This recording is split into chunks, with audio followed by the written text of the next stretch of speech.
Third season on a very warm summer day before a capacity crowd of 76,000. Hi, everybody. I'm Frank Leeper. The Falcons have already had one big question answered. The condition of running back William Andrews. Injured in preseason. He played in just 5 plays all preseason. Had a knee injury. He tested it out. He told us after working on the artificial turf that he is ready to go. A little tender, though not 100%. With me is John Madden. And with Andrews playing, how does that change the Giants' priorities? Well, it really doesn't change, Frank, because the Giant coaches knew yesterday that Andrews would play, and they said the 2 things they have to do to stop the Falcons is 1, stop William Andrews, and 2, put a pass rush on Bartkowski, especially early in the game. Well, the coaches are thinking along the same lines. Lehman Bennett told us yesterday that he's got to have the big play from Bartkowski. Well, he has to have the big play, but the thing that he's worried about is his offensive line. He said, in preseason, they've had a Jekyll and Hyde type of thing. In Philadelphia, they were very good. Last week against Tampa Bay, they were terrible. He said one of his biggest disappointments is his offensive line. He said today they have to pass protect. We can talk about the offense and the defense, but sometimes these league openers always boil down to special teams. So that could be the big difference today. And one of the big reasons is that the Atlanta Falcons had 2 kicks, 2 punts blocked by the Giants in their last 2 meetings, and that proved to be the margin of difference. Atlanta winning the toss of the coin, and Joe Danello is ready to kick off.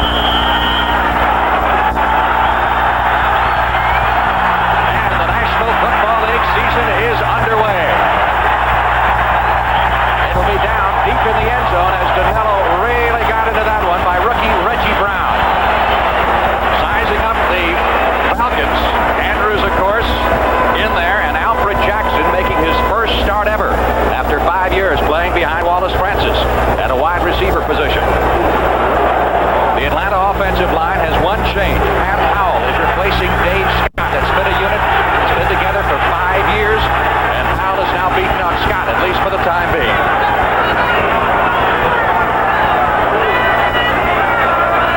Andrews and Lynn Kane to the setbacks, and Kane gets the call, bounces off a tackle at the line of scrimmage, and is out to the 26-yard line. Pickup of 6 on the play.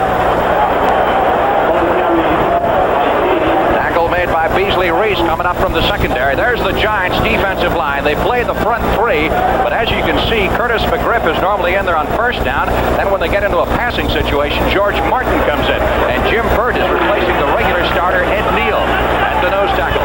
The Giant linebackers, and that's a fine set of linebackers anchored by Lawrence Taylor, and the New York secondary.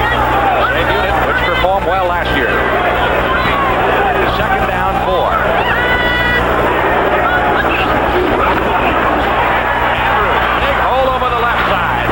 And William Andrews picks up the first down at the 34-yard line. First down of the ball game. You know what the Falcons did here, Frank? They put in 3 wide receivers. There's only 1 running back in the backfield, and that's Andrews. That's not a bad one. He starts inside to hold those linebackers. They all collapse to the inside, and then he's able to bounce the ball out. Gary Carson, number 53, the first to reach him, but not before the Falcons pick up the first down. Now they've got Kane on the wing off to the left side, leaving Andrews as the lone setback. Let's go now! Triple wing setup to the right side. Bartkowski looking left and instead going right to Jenkins. That's a pickup of 6 as they continue to eat up the yardage on this opening drive. That's an interesting play, and I think it's a page out of the 49er playbook. Bill Walsh, the thing that he did different with his passing game is he had first down passes that are designed to make 5 or 6 yards that you use in lieu of runs, and that's what the Falcons did just there. 2nd down 4 for the Atlanta Falcons. Temperature officially 85 degrees, but you can bet on artificial turf it's over 100 right now. Falcons at their own 40-yard line. Lynn Kane driving for another first down as he bounces across the 45 out to the 47. Bill Courier, number 29, teaming with Brian Kelly, number 55, to make the stop. One of the things that William Andrews was talking about before the game, he said that his knee felt real good in Atlanta on the grass. He said, but he doesn't know how it's going to be on this turf because it tends to grab. And of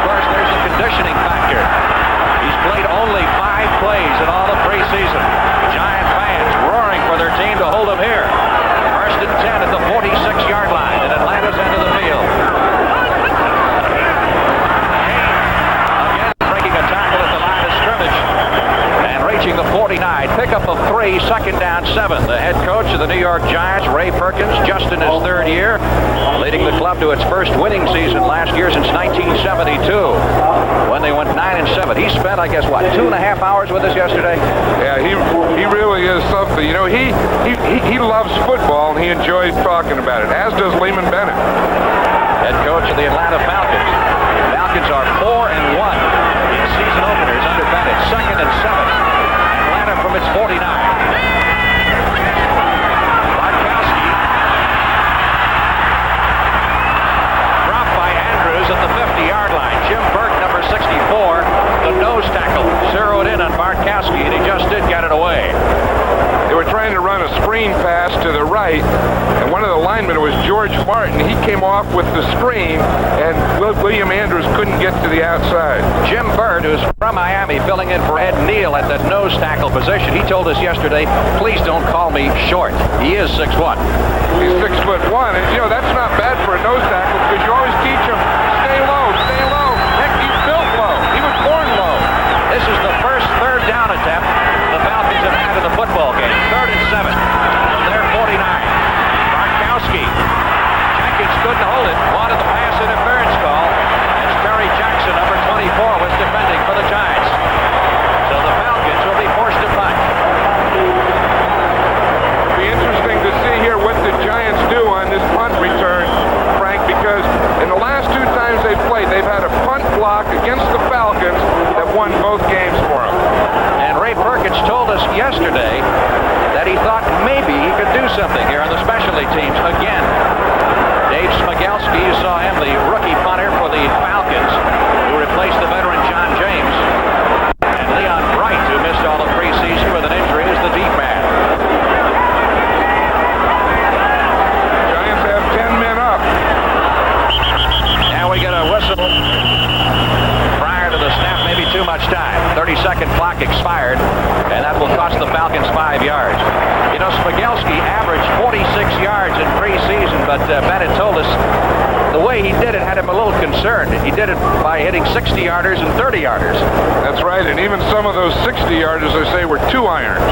That's right. You know what that means, a 2 iron? You know how it starts out low and just keeps going and going and going? I've never hit one of those. Delay of the game, offense, number 3, 4th down. So that makes it 4th and 11.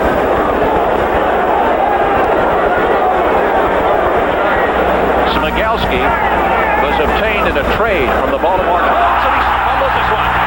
Still tries to get the kick away and does, and it's a beautiful kick. Right backing up to the 9. And Wright is buried at the 11-yard line. A lot of cool under pressure there by Smigelski, who got away a 45-yard punt despite fumbling the snap. Let's watch this now. The Giants have 10 men up. See, now that shakes them up. See, there's 10 men in there coming on a punt block. Now watch the ball. It goes right through Smigelski's hands, but they only had 1 man rushing. See, and that's the problem. They couldn't put enough pressure on him. You have the normal rush and you got a block, right? Got it away cleanly, and the Giants will be going to the offense for the first time this afternoon from their own 11-yard line. No score, 11:07 left in the first period. You can't disguise the quality of this car. It could be a BMW, but it isn't. It's thousands of dollars less. There's the New York Giants offensive backs and receivers. You see Butch Woolfolk, the Giants' #1 draft choice, getting his first starting assignment. And the Giants line, one change in there. Bruce Kimball at right guard is beating out the veteran J.T. Turner. Scott Bruner at the throttle. Giants 1st and 10 from their 11-yard line. Woolfolk on his first carry officially as a New York Giant in regular season fray. Hurdles out to the 18-yard line for a pickup of 7. Fulton Kuykendall, number 54 in the stop. Falcons, like the Giants, play the 3-man front. Don Smith in the middle. Missed a good portion of preseason with an ankle injury. And the Falcon linebackers, 2 years ago, probably the best crew in all of football. And last year, they had difficulties, injuries, Williams primarily.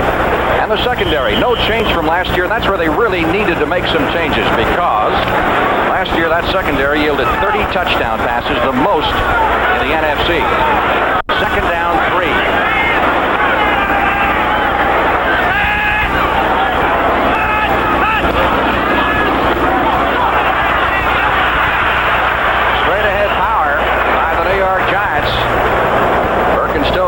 say he's going to have to run on this team, and he's trying to do it. Full Fulk. You know, the interesting thing about trying to run, they had no tight end in on those first two plays. They had three wide receivers. They had John Missler, number 85, was in, along with the two regular wide receivers. Tried to make it look like a passing formation and then run. Third down, less than a yard. That's Shirt, Gary Shirt, one of the tight ends. Mulledy, the other one in motion. And they didn't get the first down, rather obviously, as Leon Perry tried to dent the left side and was shoved back by Buddy Curry, number 50. As you look at this Giants offense, you got some questions. Look at this, Frank. You see they get no movement there. We see Joel Williams gets penetration, and then Curry can come right to the outside. Here's Dave Jennings, first punt of the season, and he hangs it up beautifully. Billy White Shoes Johnson at the 30, 35, 40. Out to the 43-yard line. So the Falcons will come up with good field position after a 49-yard kick by Jennings, who led the NFL in punting just 2 seasons ago. Timeout. 9 minutes, 21 seconds left to play in the opening period at Giant Stadium.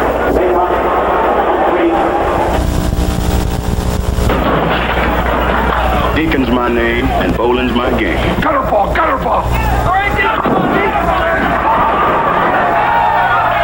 going to score there? Come on, 3 strikes and you're out. We just won another round of light beer from Miller. Yeah, light sure tastes great. Let's Billy! Taste great!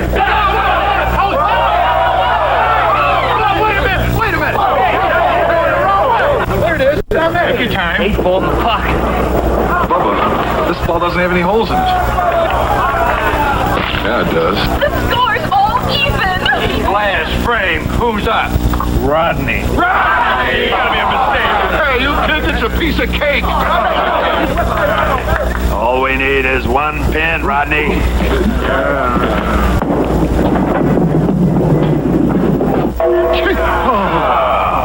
Light beer from Miller. Everything you always wanted in a beer, and less. I didn't get my turn yet. I'm going to break this time. Welcome back to Giant Stadium, where the Falcons have the football and a first down at their 43. That's Bruce Kimball, the Giants offensive lineman. We said he had beaten out J.T. Turner and was making his first start, and he hurt his leg on the first play of the game, and we'll have to check it out for you.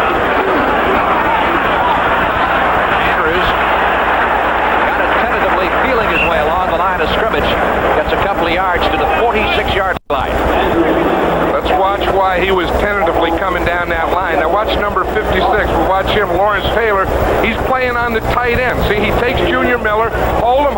Let the ball come to you, Lawrence. And then right to the inside and make the tackle. Good play. That's the way to play it, tight end. He sat out the last preseason game with an ankle injury. Second down, 7. Falcons at their 46-yard line. Bartkowski. Lynn Kane. Across the 50 to the 47-yard line. Was that a good move or some shoddy tackling? Lynn Kane makes more tacklers miss than any back that I know in this league. Also a very fine pass receiver. But had a knee injury, and he's had trouble coming back from it for the last year or so. Other scores around the NFL, Kansas City with a field goal on Buffalo. Nick Lowry from 39 yards away. And Cincinnati leading Houston. Kenny Anderson hitting Dan Ross with an 18-yard touchdown pass. Our score, 0-0. 8 minutes left, opening period. First and 10. Falcons at the Giant 46. Andrews heading around the left side, and apparently the Falcons feel they have found something on that left side because they're really testing it. But what they're trying to do is usually Lawrence Taylor has always been the weak side linebacker. One, they're only putting one back in the backfield, and they're putting a tight end on Lawrence Taylor so that he has to take on a block on the line of scrimmage. Let's see if we can watch it again. Now we'll see it from the end zone. See now, we see there's only one back in the backfield. He starts to the inside, lets Lawrence Taylor take a step, then he's on the tight end. By the time he gets here, he just outruns him and gets to the outside. Andrews has averaged 6 yards on his first 3 carries of the day. 2nd and 4 from the Giant 40. It's Kane. And this time stacked up on the line of scrimmage, maybe a yard at most. As the Giants got after him that time, Curtis McGriff, number 76. Big Curtis McGriff, he's the left end one that plays on running downs, and Ray Perkins was saying yesterday that he thinks just playing the run, McGriff is probably the best player they have. 3rd and 3 from the 39-yard line. Philadelphia leading Washington 7-0 in the first period. A 4-yard run by Wilbert Montgomery. Timeout being called by the Falcons. Here's Bartkowski. Wants to come over and talk to Lehman Bennett about this 3rd down selection. Atlanta wound up the preseason 2-2 in a model of inconsistency as they were blown away by Baltimore and by Tampa Bay. Beat Minnesota and Philadelphia. 0-0 our score in the first quarter.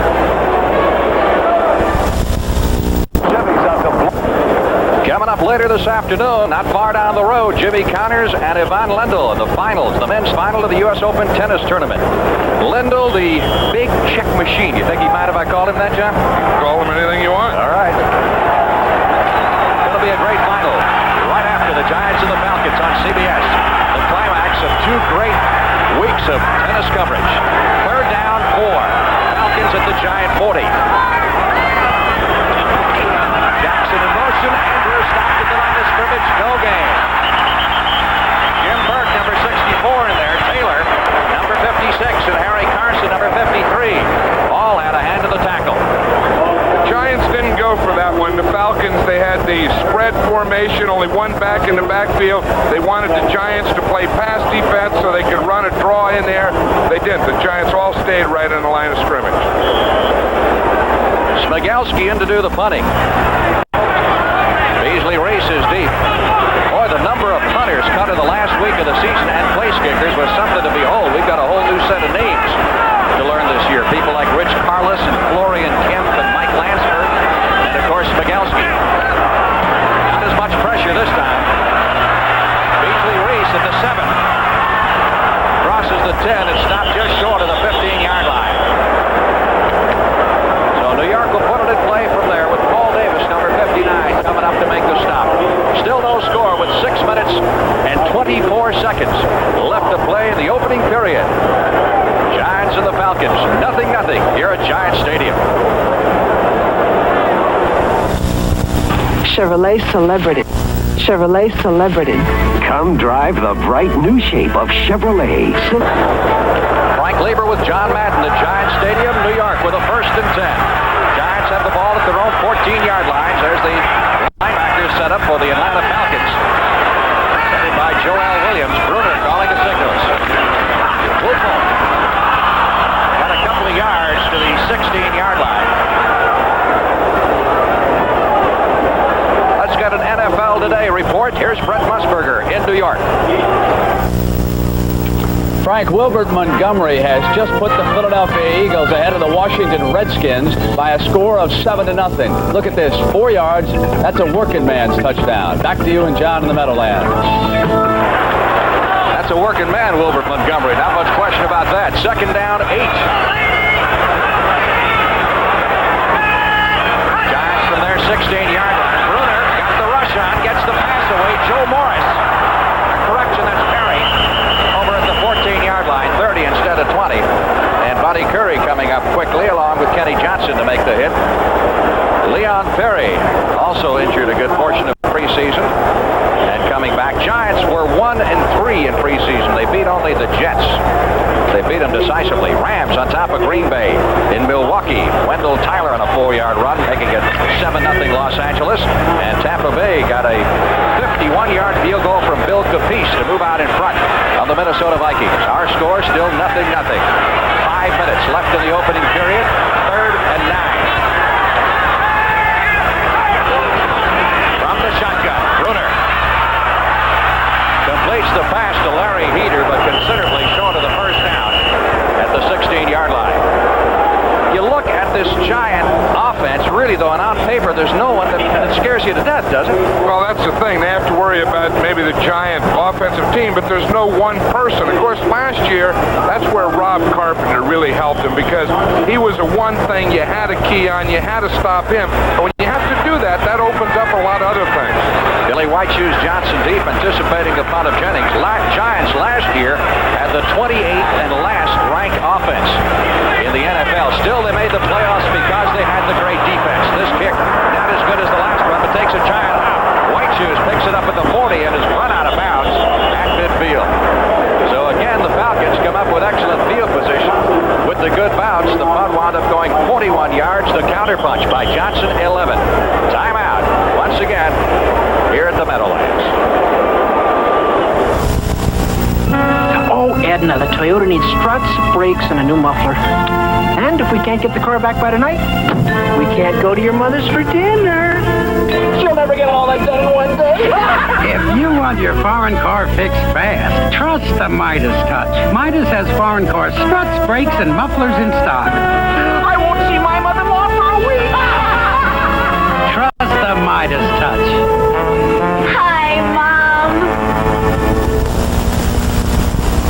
The last thing I want is for my boy to get hurt. So I gave him an Norelco. It treats him with tender, loving care. Doesn't nick or cut like blades can, and shaves his face baby smooth. He loves his Norelco, because it cuts down whiskers like Mark Gastineau cuts down quarterback. Right, Mom. I swear by my Norelco. I wish he wouldn't swear. Norelco Rotatract. Tough on your beard, not on your face. The nose of the football just in the New York Giants end of the field at the 50-yard line as the Falcons bring it up to the line of scrimmage. They've had the ball 3 times. Each time their field possession has been better. They've started from their 20, from their 43, and now from their 50. Bartkowski with a bullet. Completes it to Jackson, close to the yardage needed for the first down at the 40-yard line. Alfred Jackson making his first start in the NFL. I think we're going to see this all day. We see there's just one back in the backfield. Kane is split way out to the left. Bartkowski doesn't look to the left to Kane. Watch, he's looking all the way for Jackson. He sees him there. Good pass protection, and he's able to get the first down. Bartkowski is 3 out of 5 for 22 yards. Second down, less than a yard. Ball is at the Giants' 40. Kane driving forward to the 38-yard line, and that's a first down for Atlanta. Now for another NFL Today update, here's Brent Musburger. Frank, we have our first controversy of the season. Wendell Tyler of the Rams has been given a touchdown. See if he wasn't stopped before he got to the goal line by the Packers. May have been knocked in by a Green Bay defender. 7-0 Rams. Rams have just recovered a fumble. Back to you in the Meadowlands. I don't know. Look close to me, John. What do you think? Look good to me. First and 10. Falcons on the move. They're at the Giant 38-yard line. Still wound up making a yard after it looked like he was about to be thrown for a loss by Gary Jeter, number 7. Take a look at the number 3 defense of the league last year. See, now watch the left guard. He's going to pull, see? The Giants see it. The linebackers step right up. There's Carson. He fills the hole, and that's what made Andrews cut back. He was going into that hole inside. He saw Harry Carson there, said, I can't go there. I'll go the other side. Harry has been around a long, long time. Savvy veteran. Second down, 8. Falcons have 4 first downs. The Giants have none.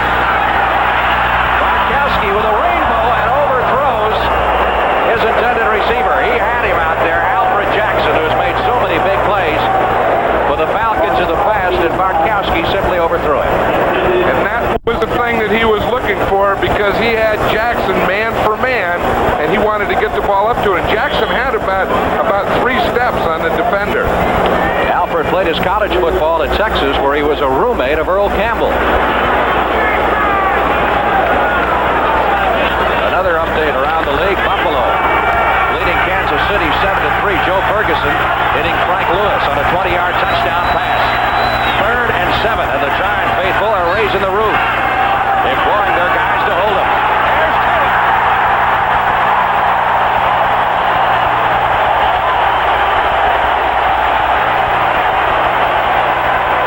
Nobody touched him.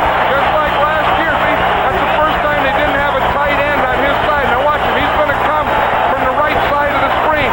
Bartkowski doesn't see him. Now he sees him, and it's too late. He's Taylor's arm. That's a -10.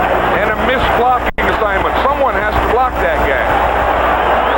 Giants Giants are missing something. There's nobody back to receive this punt. They have 11 men up on the line of scrimmage. They're going for the block. Here they come after Smigelski. They didn't get it. They have nobody back to receive this punt. Touchback. Well, you don't see that very often. No, especially in this situation, you know. Let's see if we can see it again here in the telestrator. Now, what the Giants did, they're going for an all-out block. You see, they have 11 men all packed up in here. There's no one deep. They're all coming. They're going to try and hit the gap, but they get there too late. Let's watch it. They got all 11 players up there, and they're all coming. No safety. No one's back, but no one broke through in the middle, and that's what hurt them. Giants first and 10 from their 20-yard line, trying to get something going offensively. And Kroner completes a pass to John Hessler at the 26-yard line. Volky Kuykendall on the tackle. And the Giants pick up 7. Second down, 3. Hessler normally a backup. And the reason that he's in there now, Frank, is they're playing with 3 wide receivers and no tight end, and they're still doing it on this down. Perkins coming wide to the right side. Ernest Gray is split to the left. That's Hessler in motion. Butch Wolfolk close to the first down at the 29-yard line. You know, he played his high school football just down the turnpike here at Westfield, New Jersey. Played his last high school football game in this stadium before going on to become the University of Michigan's all-time leading ground gainer. Cardinals have jumped on New Orleans 7-0. Wayne Morris on a 1-yard touchdown run in the Superdome in Philadelphia is out in front of the Redskins 10-0 on a Tony Franklin field goal from 44 yards away. Third down, less than a yard. Wolfolk. Joel Williams, number 58, stood him straight up. You talk about a clinic for outside linebackers. You've got it in this game. We're seeing one today. Now, the ball starts off to the right. He always stays behind the ball carrier. See, he stays behind him for the cutback. There was nothing on the right side. Wolfolk went to cut back, and there was Joel Williams. Time is going to run out here in the first quarter before Jennings gets his punt away. There's the gun ending the first period. See, now they're going to try to run to the right side. Now watch, they start off here, Wolfolk to the right, lead block, there's nothing there. He cuts back, no one blocks Williams.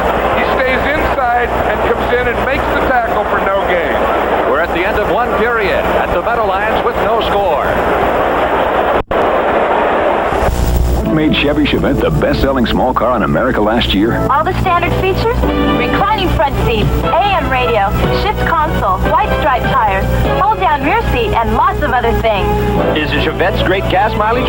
A big 30 EPA estimated miles per gallon, 42 estimated highway. Could it be Chevette's low price? It's still one of the lowest priced Ford or hatchbacks sold in America, foreign or domestic. Now, special allowances make it possible for Chevy dealers to save you up to $600 on new Chevettes. My American friends introduced me to my favorite beer, light beer from Miller. Now I'm introducing them to my favorite food.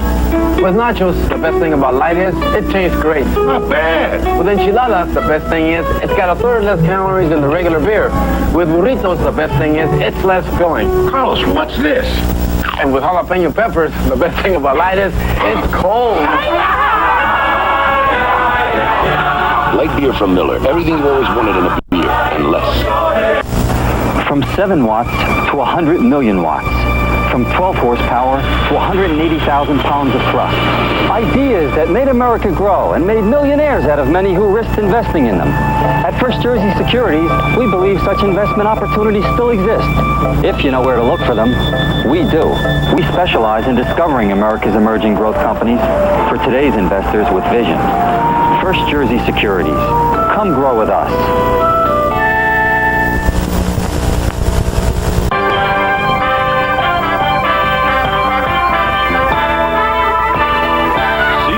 Sports coverage of the National Football League is sponsored by Chevrolet and your local Chevy dealers from coast to coast. And by light beer from Miller. Everything you've always wanted in a beer and less.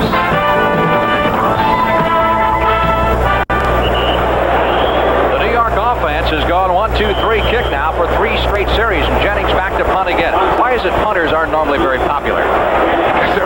they come in, something bad just happened. If they're successful on third down, then they don't come in. Third down, if they don't make the first, the punter comes in. That's why no one likes them. White chooses the deep man. Jennings may be the best athlete on this Giant team, probably the best athlete among punters in the National Football League. He gets all of this one. Billy White shoes at the 10-yard line. 15, 20, up the sideline and out of bounds at the 27. And we get a penalty marker. 61 yards on the punt by Dave Jennings and 15 yards on the return.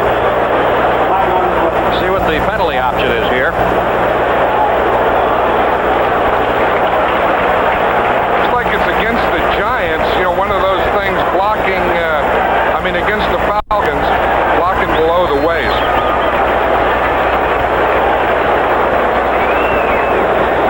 That happens a lot on those punt returns, but it's a good rule. They put that in to reduce the injuries, and on a punt coverage, the return team can't block a cover man below the waist. I bet that's what it was. There's Chuck Hammerlake, the referee. That is officially a 64-yard punt by Jennings. Let's get the call here. Low block, number 36 on the run back. First down.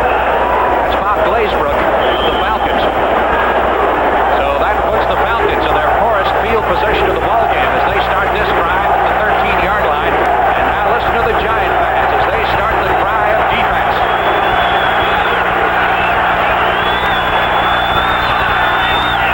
And Andrews, the setbacks. We're looking to see some of Gerald Riggs this afternoon.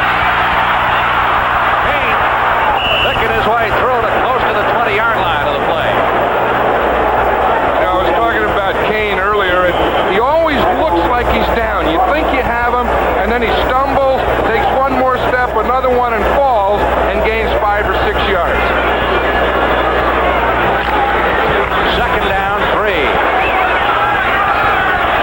Kane, of course, understudied Charles White at USC. There's a blocking back. Andrews. Got enough for the first down. Now for an NFL Today report. Let's go to Brett Musburger once again in New York.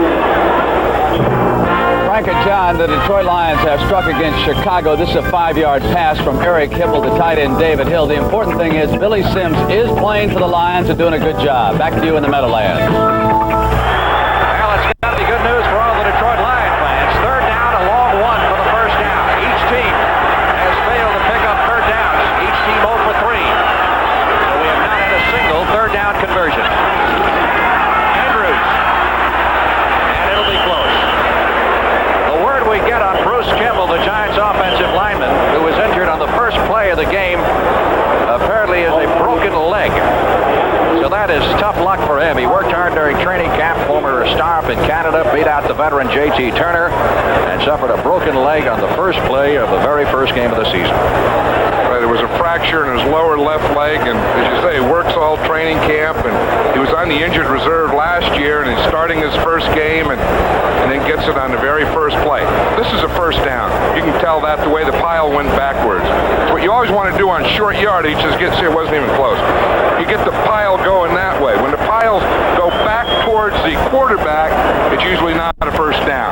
When the piles go towards the defense, it usually is a first down. But we got those guys with those markers. They like to run out there every once in a while. Well, that tells you something about why the Giants offense, I guess, was 28th in the league last year. They started very slowly today. I thought you were going to give me the business about the left foot, right foot spot by the official. That'll be later. That's at the really critical time. First and 10. Markowski blitzed by Van Pelt, gets the pass away. Little swing pass, and it produces yet another first down as Andrews, who gained over 2,000 yards rushing and receiving last year, 1,300 on the ground, picks up the first, 12 yards. This is a screen pass. They start in the I formation, you see, and Andrews goes to the left. See, like he's blocking. He sets up. Bartkowski looks to the right. Now he turns out. The linemen come out in front of Andrews right there. You see it there? The two linemen out in front. A good block right there by Howell. Andrews breaks off it. First down. I like that, Andrew. I think he's one of the best backs in the entire National Football League. Do it all. He held out of training camp for a while, but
statistical offense in 1981. They did make the playoffs. They're the first team ever to finish last in the league on offense and still make the playoffs. They'll go to the shotgun on this play and again take another shot at them. So see Bruner back, two back side by side, three men on the line of scrimmage. 3rd and 8. Bruner had no one and threw it away. And the boos rained down for the Giants offense. Boy, it doesn't take them long in New York, does it? First game of the season, second quarter, they're not even behind yet. Well, they're in mid-season form. They fans for that booing. But I'll tell you, they do love their defense here. And you know the other thing they love here? These two kickers. Here's one, Joe Danello, and they also love Dave Jennings. Danello was 8 out of 10 in preseason and belted a bunch of them home from beyond the 40. Those were his stats from last year. This attempt will be from 36 yards away.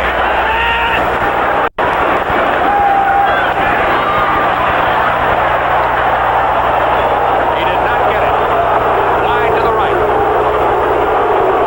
Maybe they don't love Joe Danello here. I know they don't right now because they're booing him. That's frustrating now for an entire football team. The defense comes up with a big play, the offense can't do anything, and then the kicker misses a field goal. So we're still scoreless early in the second period.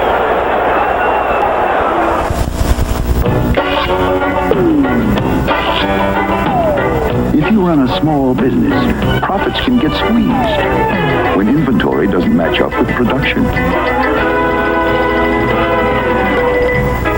What can help is a visit to an IBM personal computer dealer.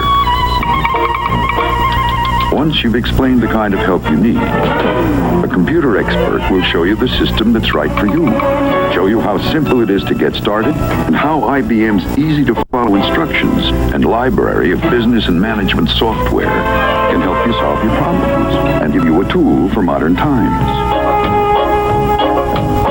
The IBM personal computer. Not only can it help you plan ahead, it'll balance your books and give you more time to make dough. And the cost? That's the icing on the cake. Your own IBM personal computer. Try it at a store near you. 1st and 10, Atlanta's football from their 20-yard line after the misfire on the field goal attempt by Joe Danello from 36 yards away. Giants have had very poor field position offensively. They've started from their 11, 15, and 20, and of course blew their golden opportunity a moment ago after Van Pelt recovered the fumble. The only decent field position they've had all day. Andrews over the left side, flying out to the 24-yard line. Jim Burt, 64. Curtis McGriff, number 76, on the stop. William Andrews was the 15th running back selected the year he came out. The number 3 pick, and boy, that's just like finding gold there. That is, I wonder who the 14 in front of him were. There was probably about 13 mistakes. 2nd down, 6. Falcons at their 22-yard line. Just one setback, and that's Andrews.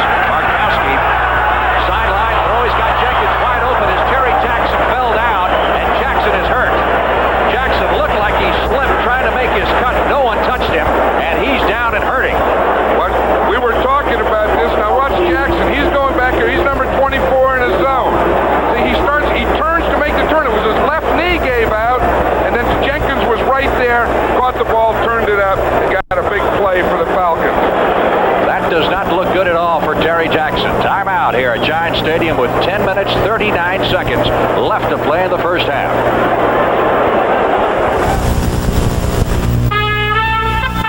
Toyota presents a truck that gives you the feeling. The feeling that you got your money's worth. The Toyota Standard truck with the biggest engine in its class, with 100 horses of pulling power, 1,400 pounds of carrying power. This Toyota truck was built to last. And mister, there's a real comfortable ride built into this truck. Now you got the feeling. Somebody did it right. Oh, we're feeling Toyota. I was known as one of the meanest players in hockey, but I didn't deserve that, right? I'm just a nice guy who comes in and has a few light beers from Miller with the boys. A pussycat who drinks light because it's less filling, and it tastes great. Really, if I was a nasty player, may a lightning bolt come down and strike this very spot. Light beer from Miller. Everything you always wanted in a beer, and less.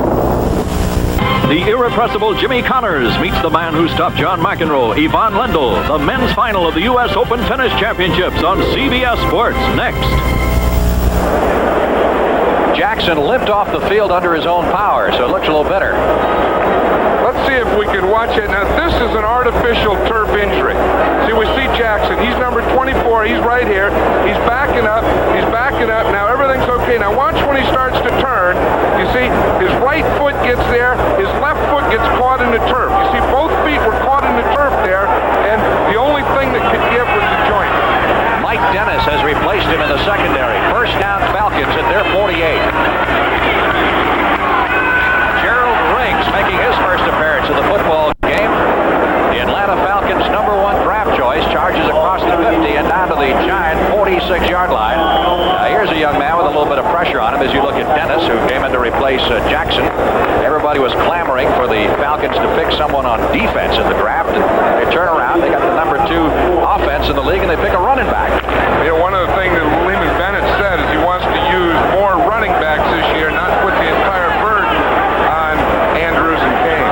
Riggs got 6 on his first NFL carry. Second down 4. Riggs it is again. Out of Arizona State. Dropped at the 45-yard line. 2 yards shy of the first down. George Martin, number 75, making the tackle. Cincinnati 10 points in front of the Houston Oilers now. The second period of that game, a 43-yard field goal by Jim Breach, and Buffalo leading Kansas City by 1. Nick Lowry has just hit a 47-yarder for the Chiefs. Minnesota 7-3 over Tampa Bay. Ricky Young with a 3-yard touchdown run. Total offense been all Atlanta, but it hasn't been really that much on either side. No scores. That's the big one. Third down, call it 3. Falcons at the giant 45, and Bartkowski tripped. Going back. I don't know. Did he one of his own men? No, he didn't. That's the same thing that just happened to Jackson. His foot got caught in the turf, and he just tripped. He's looking down at his shoes. Now watch it. He doesn't hit anyone. Watch this. He just comes out. He just turns out of there. You see, he's free right there. He's coming back, and it just goes right there.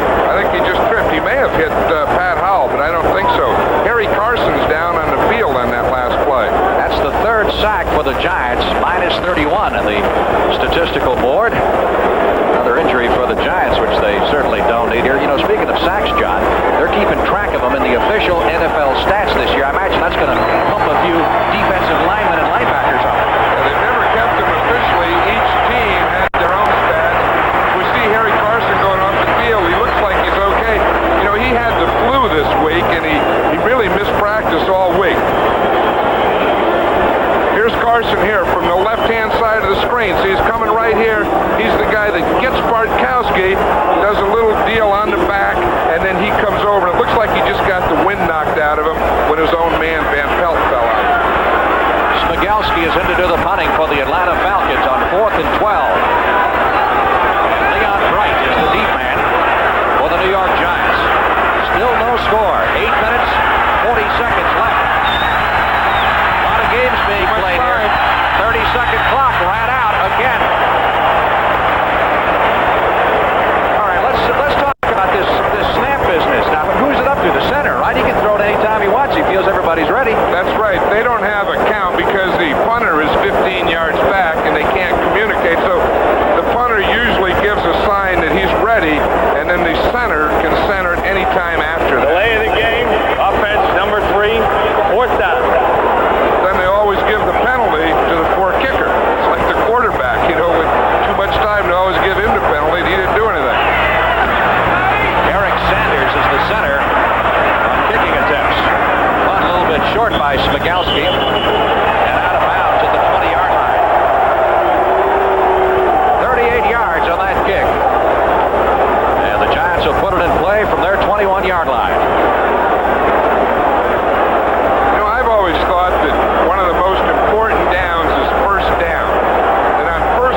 Since it was the only way to play Pac-Man on my TV, I got a video game system from Atari. Am I glad? Because it's also the only way to play Haunted House.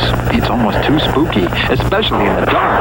An Atari system's also the only way to play Defender at home. I can't think of a faster game. Can you? Think fast. Then there's Yar's Revenge, an Atari original. Only Atari lets me play all these great home video games. Wonder what they've got waiting in the wings. Announcing Sunoco's sundial service. Now one pump can satisfy everyone. I'm a regular guy with a regular wife and regular kids. Can your pump satisfy my regular car? Dial regular. It's our very best seller. My car seems to be running very irregular on regular. Do you have something a little better? Dial Plus. It's regular with extra octane. Only Sunoco's sundial service has 4 unleaded grades. Now one pump can satisfy everyone. That's our situation here at Giant Stadium midway in the second period. Don't forget NCAA on CBS. First full weekend of regional action upcoming. Next Saturday, got some interesting matchups, John. You know, the one is that San Jose State versus Stanford. You know, the Stanford quarterback, of course, is John Elway. The San Jose State coach is his father. Father against son. Boston College, the team that upset Texas A&M, involved. Scott Bruner blitzed that time, dumps it off nicely to Joe Morris, and Morris is out to the 25-yard line. Now, this is Morris' first appearance in the game. He is 5'7", and that may be stretching it, and weighs 200 pounds, and he is a rock, the leading ground gainer in Syracuse University history, and that is saying a lot when you consider some of the backs that they produced. There's the Syracuse connection. He gained more grounds in his career than Saka, Little, Davis, and Brown. That is strong. Second and 5. Collision between Brunner and Morris, and the Falcons recover. Jeff Burrow, number 75, there to receive the gift, and dives forward to the 13-yard line.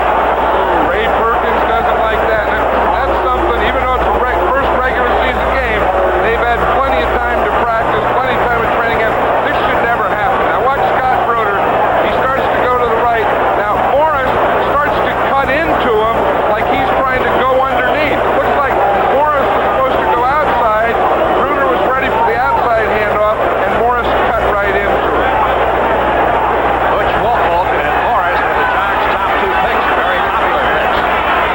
Here the Falcons handed a golden opportunity with a first down at the Giant 13. Andrews, the lone setback. Andrews it is. To the 10, to the 5, touchdown. William Andrews, who was questionable up until the pregame workout today, goes 13 yards for the Falcons. First touchdown of the year. 6-0 Atlanta. There is a running back. Now watch this. Only one back in the backfield. He's going to go off to the right side. Pretty good thing here. Watch, he gets to the hole. Now watch when these 2 tacklers come. Watch this explosion. Boom, he just steps right through him and into the end zone. Boy, does that guy have power. Watch the block here by Junior Miller. He's a 80. He's blocking on Van Pelt. Just gets him off enough so that William Andrews can get inside of him. Nick Luckhurst will try the extra point. 13-yard drive, 1 play. Andrews now 9 carries for 37 yards. And Luckhurst, who did not miss an extra point all of last year, makes it 52 in a row in his NFL career. Falcons lead it 7-0 with 7:45 left to play in the first half.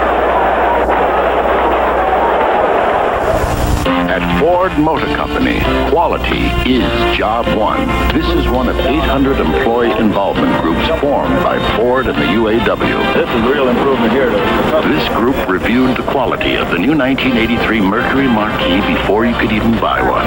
Oh, that's going to be much better than what they had before. Employee involvement, another reason the quality of our cars has improved an average 48% since 1980. At Ford, quality is job one. Young Andrew is going to learn a lot about love and responsibility. As Andrew grows, so will his responsibilities. And that's when Nationwide Insurance will be able to help him, as we've helped his parents and his grandparents. Nationwide Insurance Insurance has been helping people take care of their responsibilities for almost 3 generations, with blanket protection for their lives, homes, families, cars, and businesses. Nationwide is on your side. Guess who's back by popular demand? We'll never be made to look poor and trashy again. Filthy Rich premieres Wednesday, October 6th. So the Giants didn't take advantage of their turnover, and the Falcons did, and Atlanta leads 7-0. Buckhurst is ready to kick off. Butch Woolfolk, the deep man in the 3-back formation, will come down to the other side to Mike Dennis. Dennis from the goal line out to the 15, and really cracked right at the 20. Now for an NFL Today report, let's once again go to Brent Musburger in New York. Frank, I know that John was interested in Burt Jones with the Rams. 5 of his first 9 for 183 yards, and this touchdown pass to Barber put the Rams up 17-0. He's breezing. Back to you fellas in the Meadowlands. What would the Rams be like without a quarterback, controversy? Oh, they have to have one. They aren't yelling for Vince Ferragamo yet the way Burt Jones is playing today. First and 10 at the 20. Bruner under pressure. Pass is dropped by Woolfolk. And we might mention a man who isn't here today, Rob Carpenter. And I think that's a very important thing, especially when the Giants had that turnover and they got the ball on the 20-yard line. That's when they would have went to work with Carpenter. And you know, they drafted Woolfolk and Morris to go with Carpenter. They have Woolfolk and Morris. They don't have Carpenter. They really don't have a balanced backfield. You may have seen Rob on the NFL Today saying there's a very small chance he'll be back this year. Involved in a contract dispute in Missouri City, Texas. Sure, he's looking in today. Holiday with the catch at the 26-yard. I'm sure that he is looking in. I'm sure that players play football. Remember, they take the spring off. Unless they're in some new league or something. Third down. Carpenter will be here. Well, there's one of those too, you've heard. Well, that's right. It's a Giant third down situation. It's been dismal so far. 3rd and 4 coming for New York at their 26-yard line. It's got too many people on the field. Bruner gets the pass away to Ernest Gray for the first down at the 33-yard line. No flag. That is the Giants' first down of the ballgame.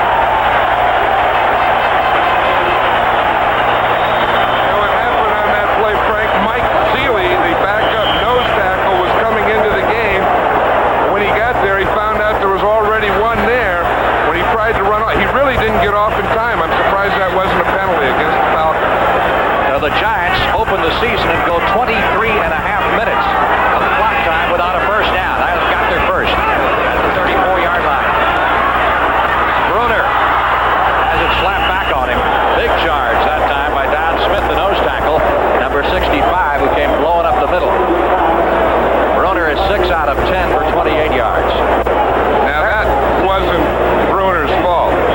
Obviously. There's Jeff Rutledge, the new Giant quarterback, picked up in a trade with the Rams last Sunday. They say they gave a 5th for him. They don't say, but it's been said they gave a 5th for him, which could go as high as a 4th, depending on how much he plays. He is now the backup with Sims out for the season with a knee injury. 2nd and 10. Woolfolk. Great run. First down at midfield. Butch Woolfolk. 7 carries for 31 yards so far. That one good for 15. I want to show you what happened here. Watch the nose tackle right here, Don Smith. He takes a charge out here, and Woolfolk is able to come right back where he left from. Now watch it. Watch, we'll see Smith. You see he starts out here, and then we go right there, and Woolfolk went where Smith left from. Back to live action now with a first down. Giants at their 49. Bruner hitting Holiday at the 44-yard line.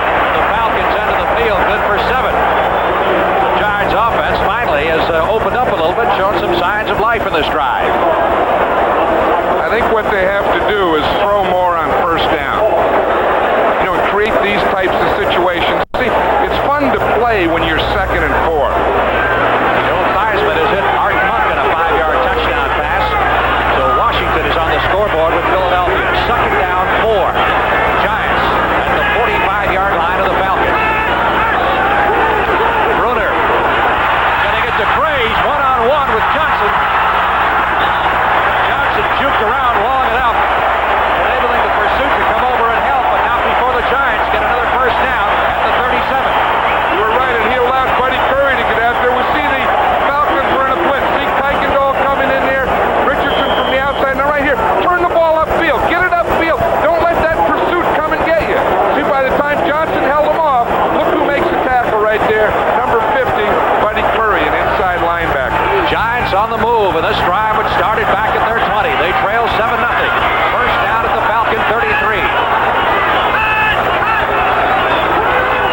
opposite is the woman who has never known war. Ben Gazzara, Richard Roundtree, and Toshiro Mifune are the men who have never known anything else. And Sir Laurence Olivier is General Douglas MacArthur, who guided their destinies to a place called Incheon, rated PG. Starts Friday. Check newspapers for a theater near you.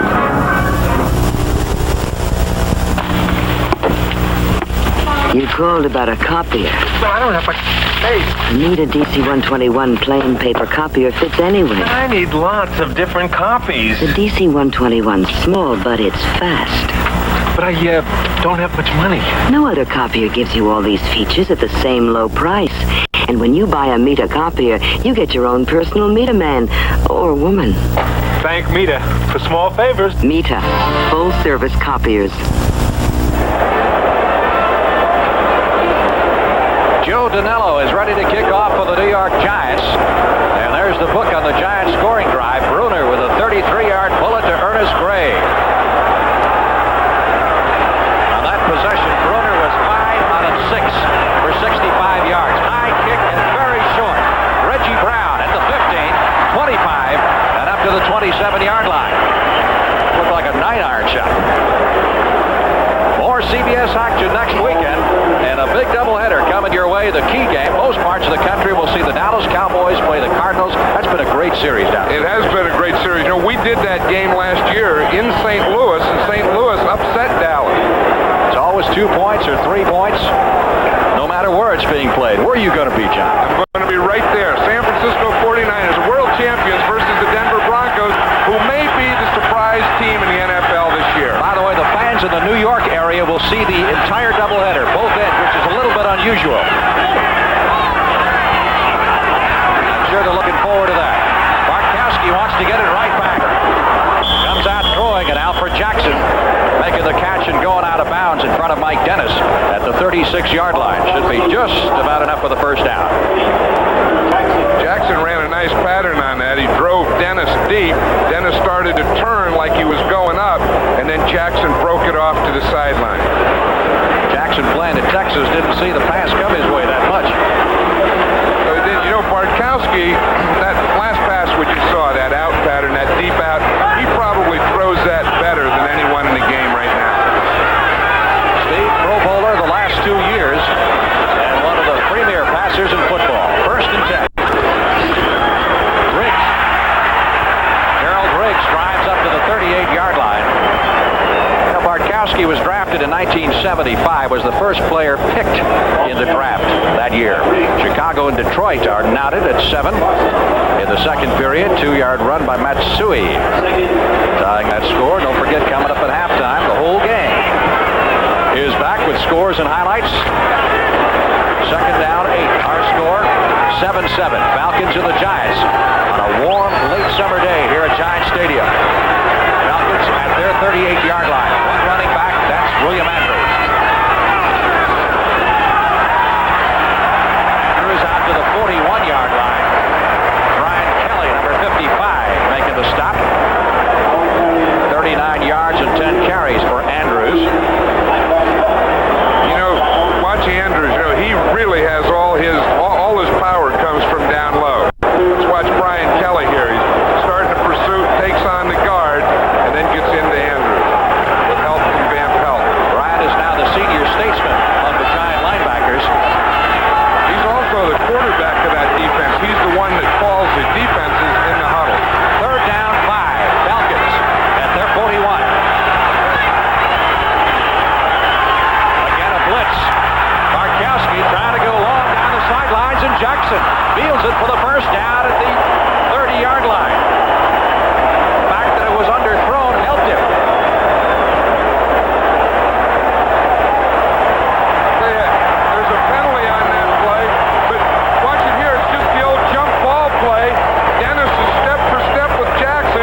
Jackson sees it. They're both there. Dennis slips a little. Jackson gets up and gets that ball. But there was a penalty marker, and they'll bring it back. 36-yard gain wiped out, and yardage to be stepped off against the Atlanta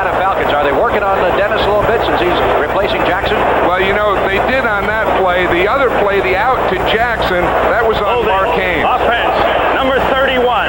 Third down. William Andrews, the running back of the hold. Excuse me, Chuck, but I was talking to the referee there for a second. But I know you know my name. Sometimes we give credit to the wrong guy, but that first out was on Mark Haynes, and that last one was on Dennis. So it's been one on Haynes and one on Dennis. Third down, 15. Giants haven't been penalized. Atlanta, 4 times now for 35 yards.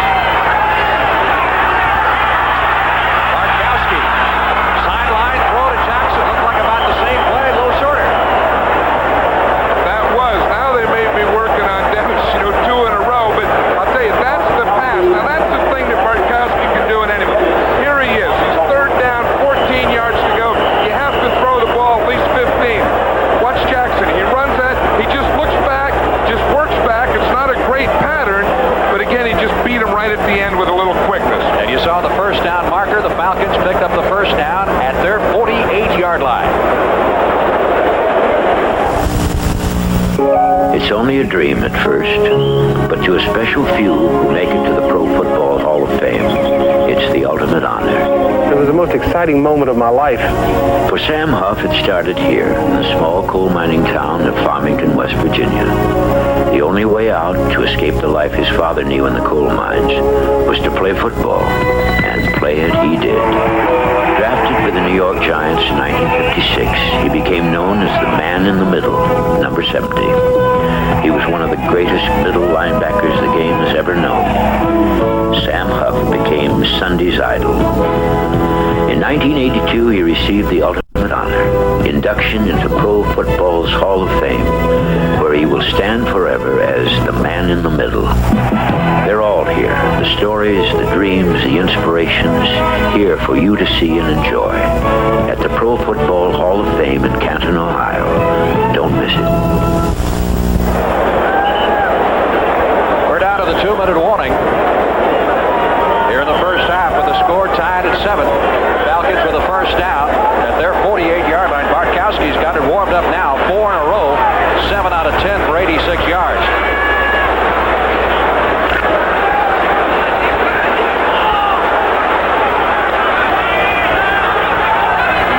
Jackson to the right side. Jenkins to the left.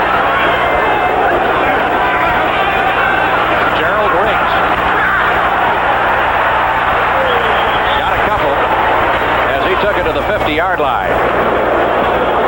Yeah, we were talking to Lehman Bennett last night, Frank, and he said one thing they want to do this year offensively is get the ball more to their tight end, Junior Miller. We haven't seen it yet. Maybe on this drive. That's a good point. Second down 8. Hurry up offense now. 2-minute offense for the Falcons.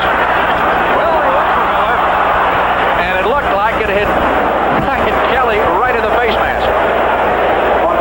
Brian's not used to him coming at it like that. Let's see if we could watch that. That ball really did zip. It didn't look like Junior Miller was ready yet.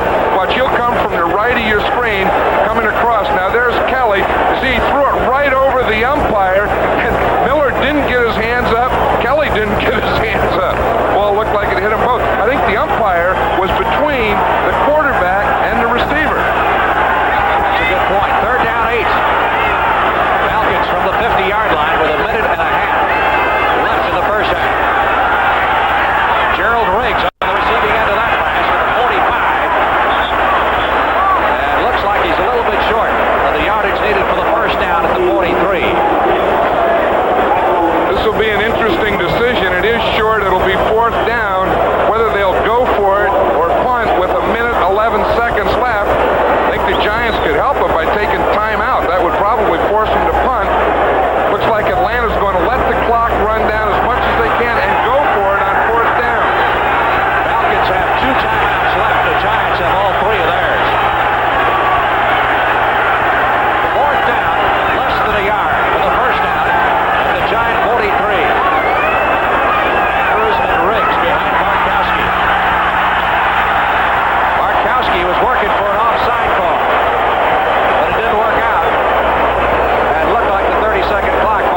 you get that, then you go for the end zone.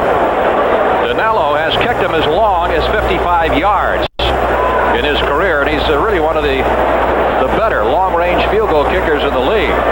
And he's upset now because he missed that gimme early. You know, those things don't happen. We were talking to him yesterday, and he said, I love to kick in this stadium now in September. It's beautiful. He said around October, November, it'd be nice to be indoors.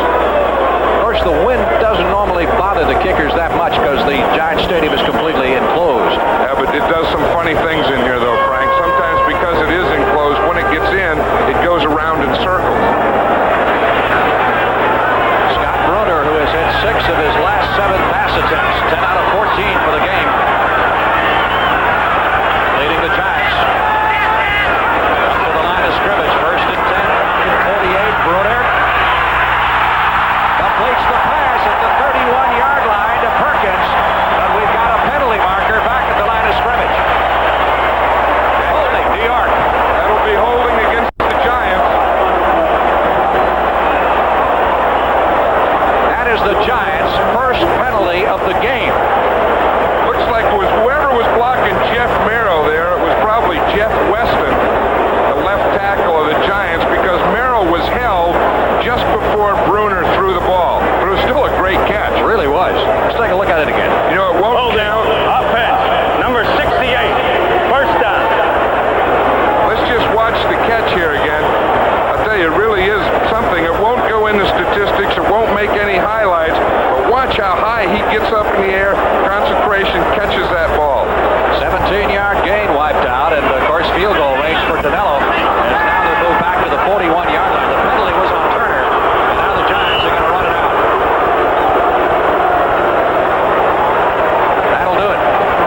As far as the first half goes, with the score tied at 7 apiece. Took a little while to warm up in the first quarter, like a couple of boxers, but in the second quarter, you know, you usually do that when you have a good defensive team. I think that's what the Giants were thinking. It's probably what Atlanta was thinking, that we don't want to give anything. We have great defense. Let the defense do it early until we get straightened out. I would think in the second half, we're going to see a lot more passing. well, we didn't know what to expect really coming into this game in view of Atlanta's preseason record. The only thing predictable about them was their unpredictability. I mean, their inconsistency. And that, was last year too. They were 7-9 last year. They had a great year the year before. People had picked them to be in the playoffs, even the Super Bowl, and they had a disappointing season last year. They went to training camp and had a disappointing training camp in that they were Jekyll and Hyde or inconsistent. Now, I think the Giants maybe found out in this first half that they need Rob Carpenter. Their passing looks good. They're running not much. Score tied at 7 at halftime. We'll be back shortly.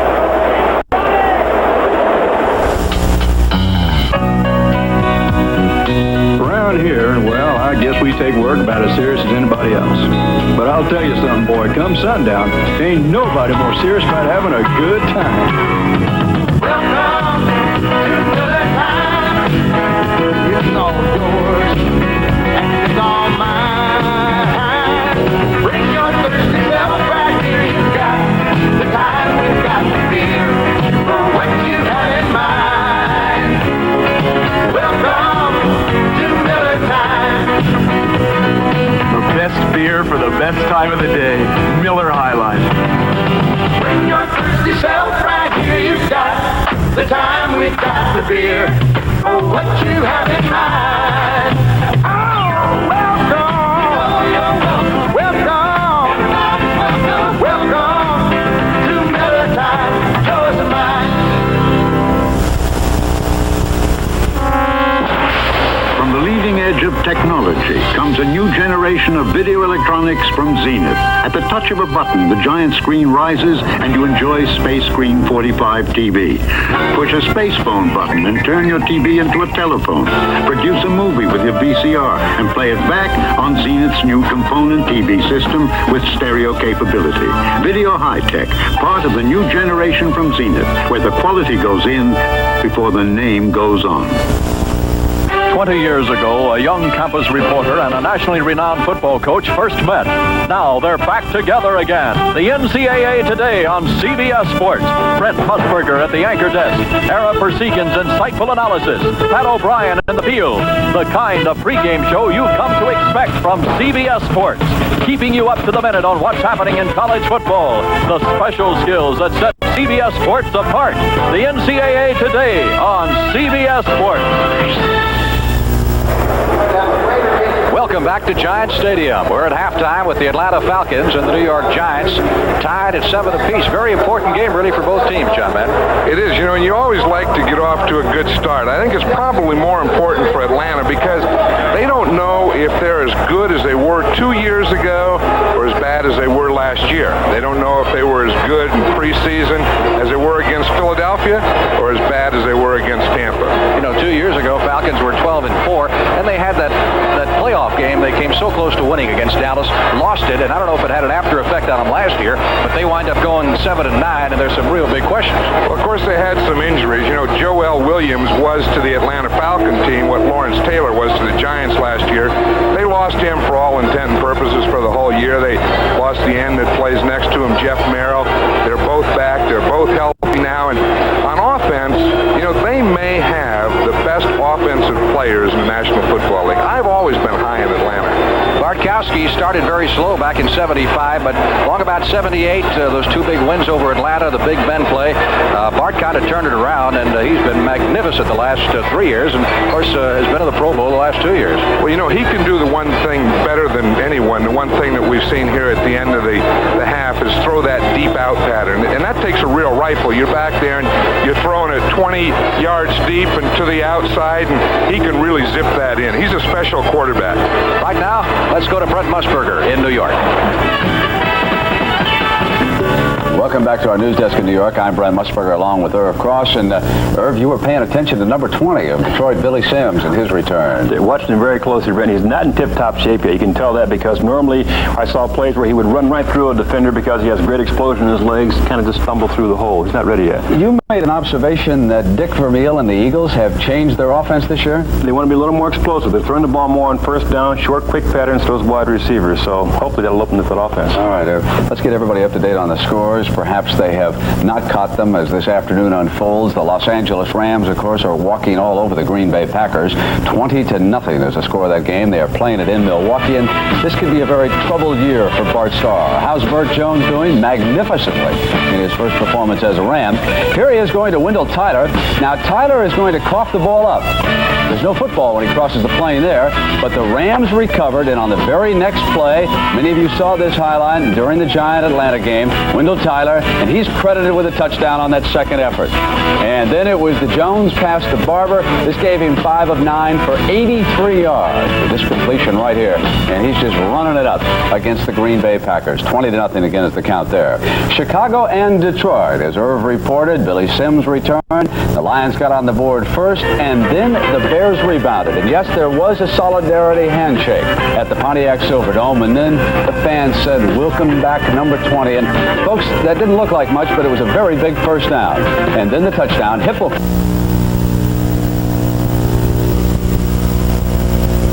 smacked in this play. Incomplete. Avellini is down. He had to be taken off the field, and Mike Ditka had to make a choice. And instead of going to Jim McMahon, Vince Evans is now in the game for Chicago. And again, they are tied at 7 in the second half. Minnesota and Tampa Bay, 7-3. But I really think the storyline there should be the Buccaneers. Bill Capice has kicked a 51-yard field goal, and you know how bad the Buccaneers' kicking game has been in the past. That, of course, the new indoor home of the Vikes, who went right away on the attack. A little razzle-dazzle here. Ahmad Rashad took it from Sammy White. He didn't gain much after the lateral, but it's kind of fun to look at. Ricky Young then popped in on that next sequence, gave him the touchdown. The extra point by Dan Meyer was good. 7-3 now is the count of that game at the half. Cincinnati, of course, the winners of the AFC a year ago, they lead Houston 10-0 at the half. And Earl Campbell, 8 carries for 28 yards in the first half. Washington and Philadelphia, interesting. The Eagles jumped out, 10-point lead, and then back come the Washington Redskins. Joe Theismann now has thrown for a couple of touchdowns in that game, and it is 14-10. The Skins are over the Eagles. St. Louis and New Orleans, and the Cardinals strike on a 1-yard run by Wayne Morris in that game, and so they lead the Saints by 7. Irv tells me the Saints have been very sluggish in that game, incidentally. Buffalo now and Kansas City over in the AFC, and the Bills lead 7-6 on a 20-yard pass from Ferguson to Frank Lewis in that contest. New England and Baltimore, of course, they still start at 2 o'clock on the East Coast because of the blue laws in that city. They are scoreless still in the first quarter down in Baltimore. Atlanta and the Giants, the game you're watching, 7-7 is the score there. And, of course, as many of you know, right after the football game, you're going to be going out to Flushing Meadow for the championship of the U.S. Open. Yvonne Lindell and Jimmy Connors. We'll have a preview right after these messages from your local stations.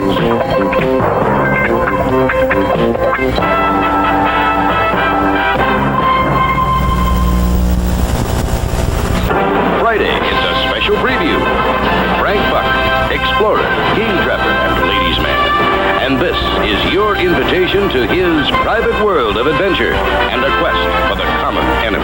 Got a job to do for Uncle Sam. This is Singapore. It's mystery, it's danger, and it's romance. It's like nothing you've ever seen before on television. It's a high adventure you'll be able to tell your grandchildren about. This is Bring 'em Back Alive, a special preview, Friday, September 24th. This is CBS. Qantas is selling the South Pacific for $1,146 from California, a round trip that takes you to Hawaii and Tahiti, that takes you to New Zealand, to Australia, to the Great Barrier Reef, and Sydney and Melbourne and me, all for $1,146. I just shot another smiling tourist.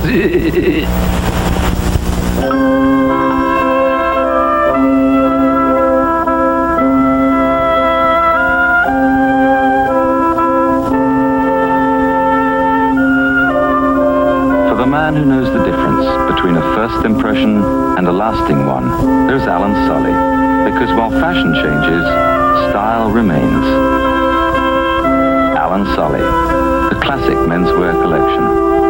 Available at A&S. A computerized business. Inevitable, yet unpredictable. But you can stay out of blind alleys with DataPoint. Because DataPoint business computers work with DataPoint electronic mail and DataPoint word processing and DataPoint telephone equipment, all in a single expandable system. DataPoint can provide you with the vital business information equipment you need when you need it. DataPoint. The news breaker Dr. Rollin Smith, weekdays at 5. Welcome back to our news desk here in New York, and let me remind you that right after the football game, we're going to be bringing you that U.S. Open tennis final between Yvonne Lindell and Jimmy Connors, and what a matchup that promises to be. Connors was a bad boy in tennis, but now he is one of the most charming athletes in the world. And even when he loses a point, as he did here against Rodney Harmon, he'll entertain the crowd. Yet at the same time, Jimmy Connors' tennis has seldom, if ever, been better. At the age of 30, he's like a fine wine. He won Wimbledon, and then yesterday, he blew away Guillermo Vilas in 4 sets in the semifinal. How about Connors and Lindell? Well, last month, the two played each other in Ohio. It was the last time Lindell has been matched against Connors, and it was no contest. The big Czech machine simply blew Jimbo away, 6-1, 6-1. Now, Lindell has never won a major title, but he's never been more impressive than he was yesterday, and you give him a chance to extend with that forearm, and he'll hit winners. For John McEnroe, who was eliminated in 3 sets, he was completely frustrated. And he was also intimidated.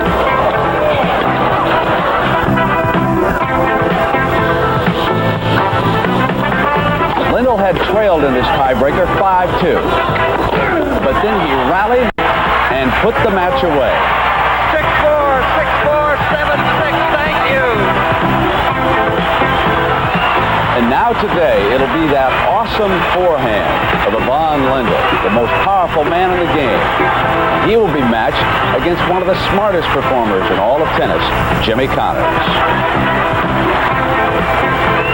You know, Brent, you always try to put me on the spot by asking who's going to win football games. I've been waiting a long time to do this. You've been following the U.S. Open for 2 weeks. Who do you like between Lindell and Connors? Irv, I really think that Lindell's going to win the match today. I just think he's too strong, and if he can get the first serve in, he will win it. And I think we're going to go 4 or 5 sets, and it's going to be one of the best tennis matches of the year. All right. Your rep's on the line. All right. Should be a marvelous contest, and of course, that'll be coming up right after the football game. And right now, let's send you back to the stadium and the contest you're enjoying on CBS. We're at halftime here at Giant Stadium. Frank Lieber along with John Madden. Atlanta and New York tied at 7 apiece. And more NFL action coming your way. Next Sunday afternoon, a big doubleheader highlighted by the Dallas Cowboys St. Louis Cardinal game. You know, Dallas is going to have a short week next week, but of all the teams that I've seen in preseason, the Cowboys look like the best team this year. It's a great rivalry in the NFC East that goes back to the Cowboys' inception in 1960. Philadelphia, Cleveland, and New Orleans and Chicago. And the doubleheader game will be the 49ers and the Broncos. And your friend Mr. Summerall will be back with you if he can forget about tennis for a while. Oh, yeah, he can do that. You know, he picked Jimmy Connors to win today, but next week we'll be back with world champion 49ers and Denver Broncos. And that game is in Denver at Mile High Stadium, and that's a tough place to play. And keep in mind that doubleheader will be seen in New York, which is a little bit unusual because when the Giants or the Jets at home, New York normally only gets one game. Not so next week. You'll see the full doubleheader in the New York area on CBS.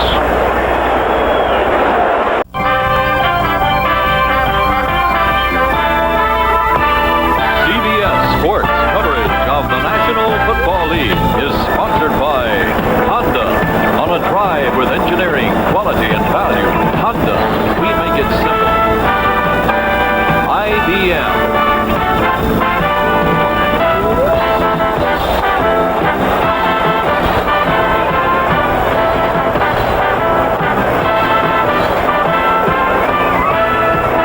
Welcome back once again to Giant Stadium, and you had to see him, didn't you, to believe it?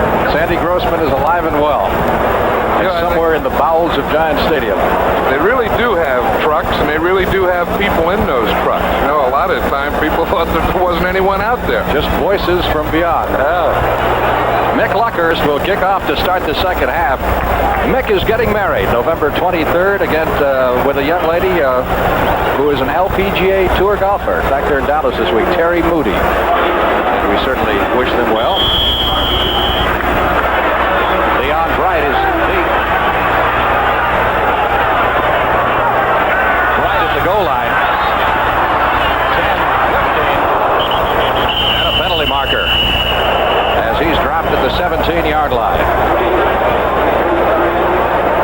You didn't see that one coming. Someone came flying down from across that field, but it'll probably be a penalty against the Giants. Usually on kick returns, kickoff and punt returns, it's usually one of those blocking from behind, either a clip or just an illegal block. Well, we won't guess. We'll let Chuck Aberling, the referee. I already guessed. What do you mean we won't guess? Well, I won't guess. You guessed. You're right. I will. It's against the Giants. See if you're right, John.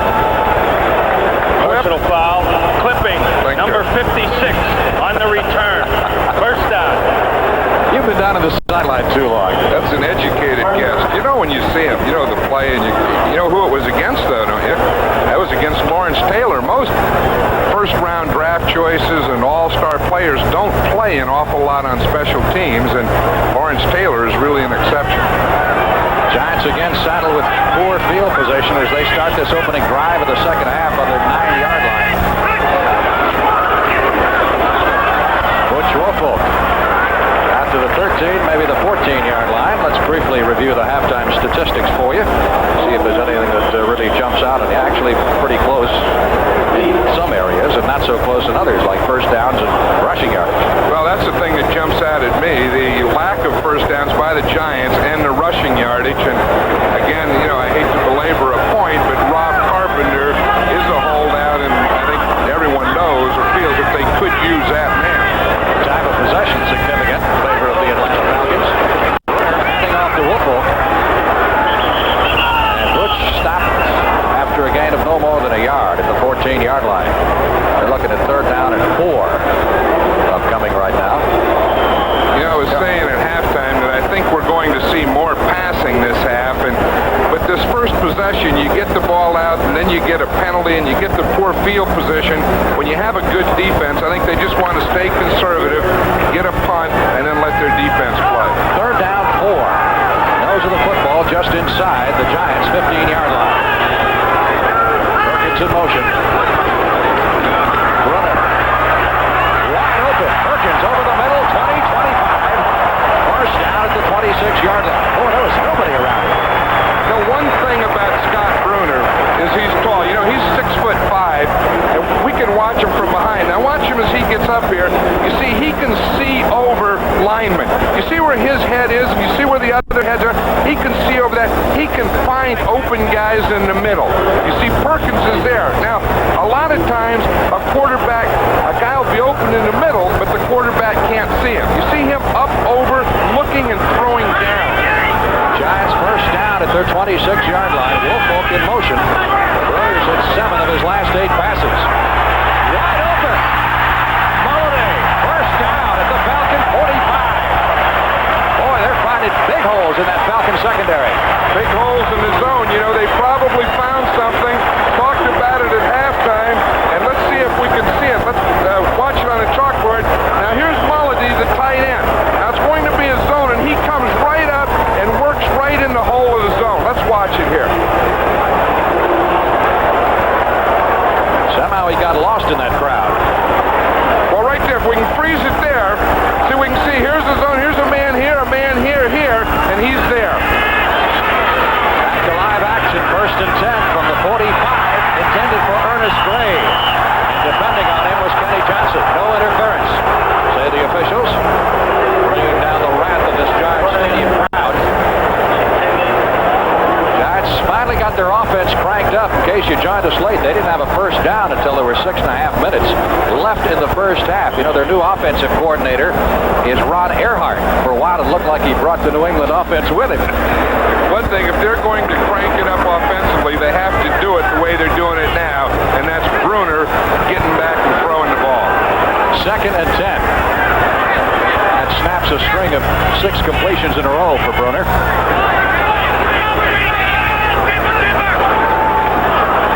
Scott back to throw it again. And Ernest Gray, but threw it behind him. It'll be 3rd and 10. I think that was Ernest Gray's fault. When you're running a pattern like that and you're in the middle, you have to come under control. It looked like Gray kept going, and Brunner thought he was going to stop, so it went behind him a little. You should get up in that zone, find a seam, and work back towards the quarterback. 3rd and 10. Giants at the Falcon 45. Score tied at 7 here in the 3rd period. Johnny Perkins in motion. Brunner over the middle, hitting Perkins. Close to a first down at the 36-yard line. Now, this will be an interesting call. It is short. It won't be a first down, but I've always felt on 3rd down you have to throw that ball up beyond the stick.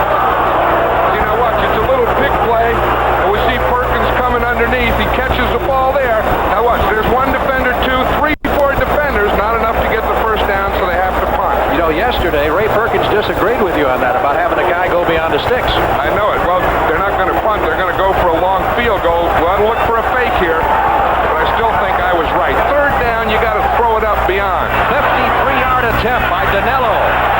It is, hit the upright, the crossbar, and bounces back into the end zone. No good. Another 6 inches.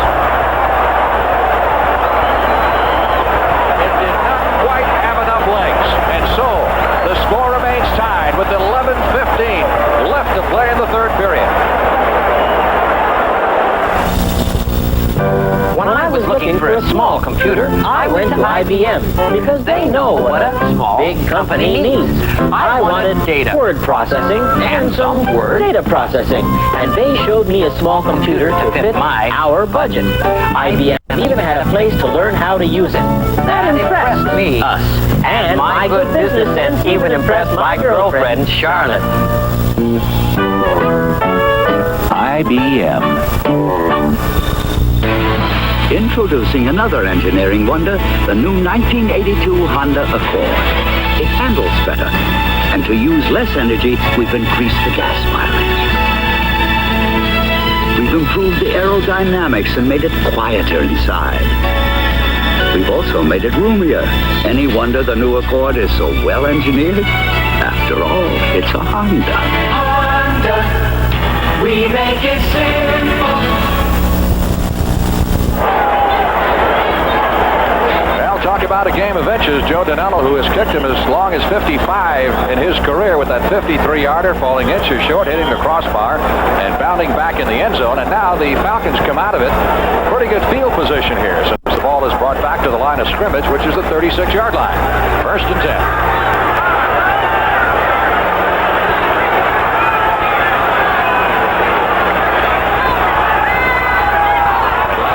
Offensive possession of the second half, and bombs away for Bartkowski down the sideline, and incomplete, intended for Jenkins. Pass interference. A flag is down.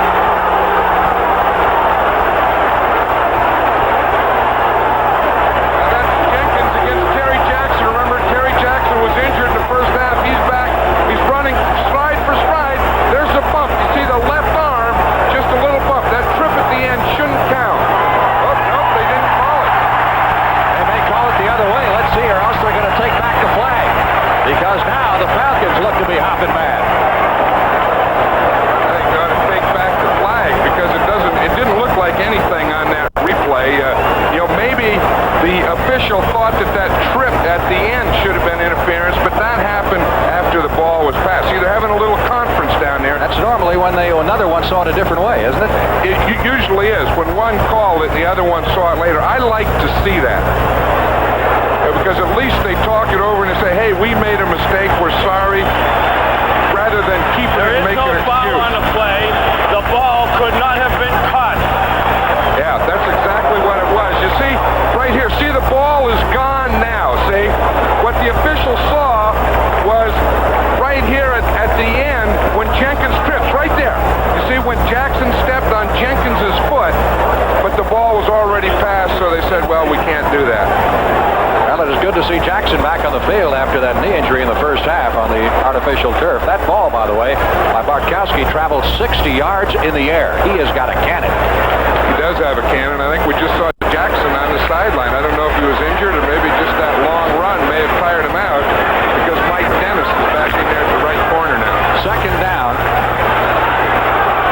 Atlanta from its 36-yard line.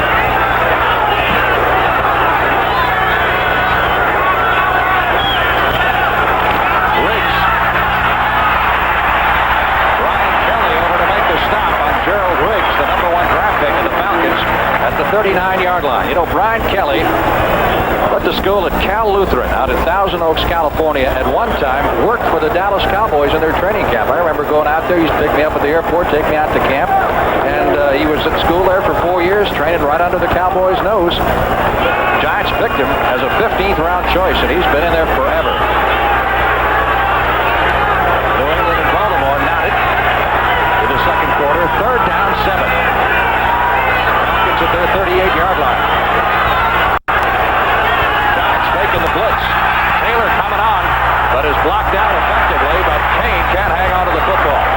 Lawrence Taylor was coming that time from the right side, but the Falcons did a good job holding him out. So the Giant defense is held, and Smigelski comes in to do the punting. Smigelski, that'd be a good name for a linebacker. At middle linebacker, Smigelski. Smigelski at the bottom of the pile. Not a punter. Bad name for a punter. Good name, middle linebacker. Leon Bright. Back deep for the Giants. Bright at the 20, 25. Out of bounds at the 27-yard line, and a marker is down. 40 yards on the punt, 7 on the return.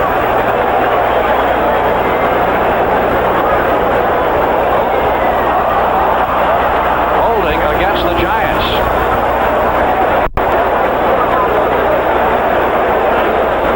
Of course, that'll be marked off from the point where the ball was 10 yards deeper. Had the holding occurred before the punt, that would have been a 1st down for Atlanta.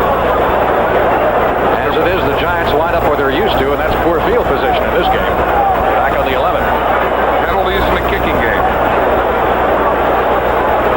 Holding number 28 on the post possession. Foul will be on the receiving team. They will keep the ball. First down. Beasley Reese guilty of the holding call. Ray Perkins looking on, former star receiver for the Baltimore Colts, assistant with the Patriots in San Diego before coming to the Giants 3 years ago and really turning this program around. Welcome to Miller Time. It's all yours, and it's all mine. Bring your thirsty self right here. You've got the time, we've got the beer, or what you have in mind. Welcome to Miller Time. Yours is mine. The best beer for the best time of the day. Miller High Life.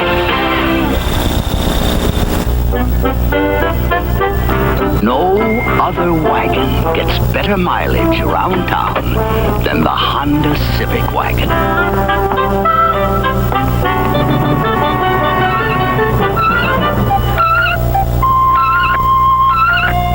Well, with one exception.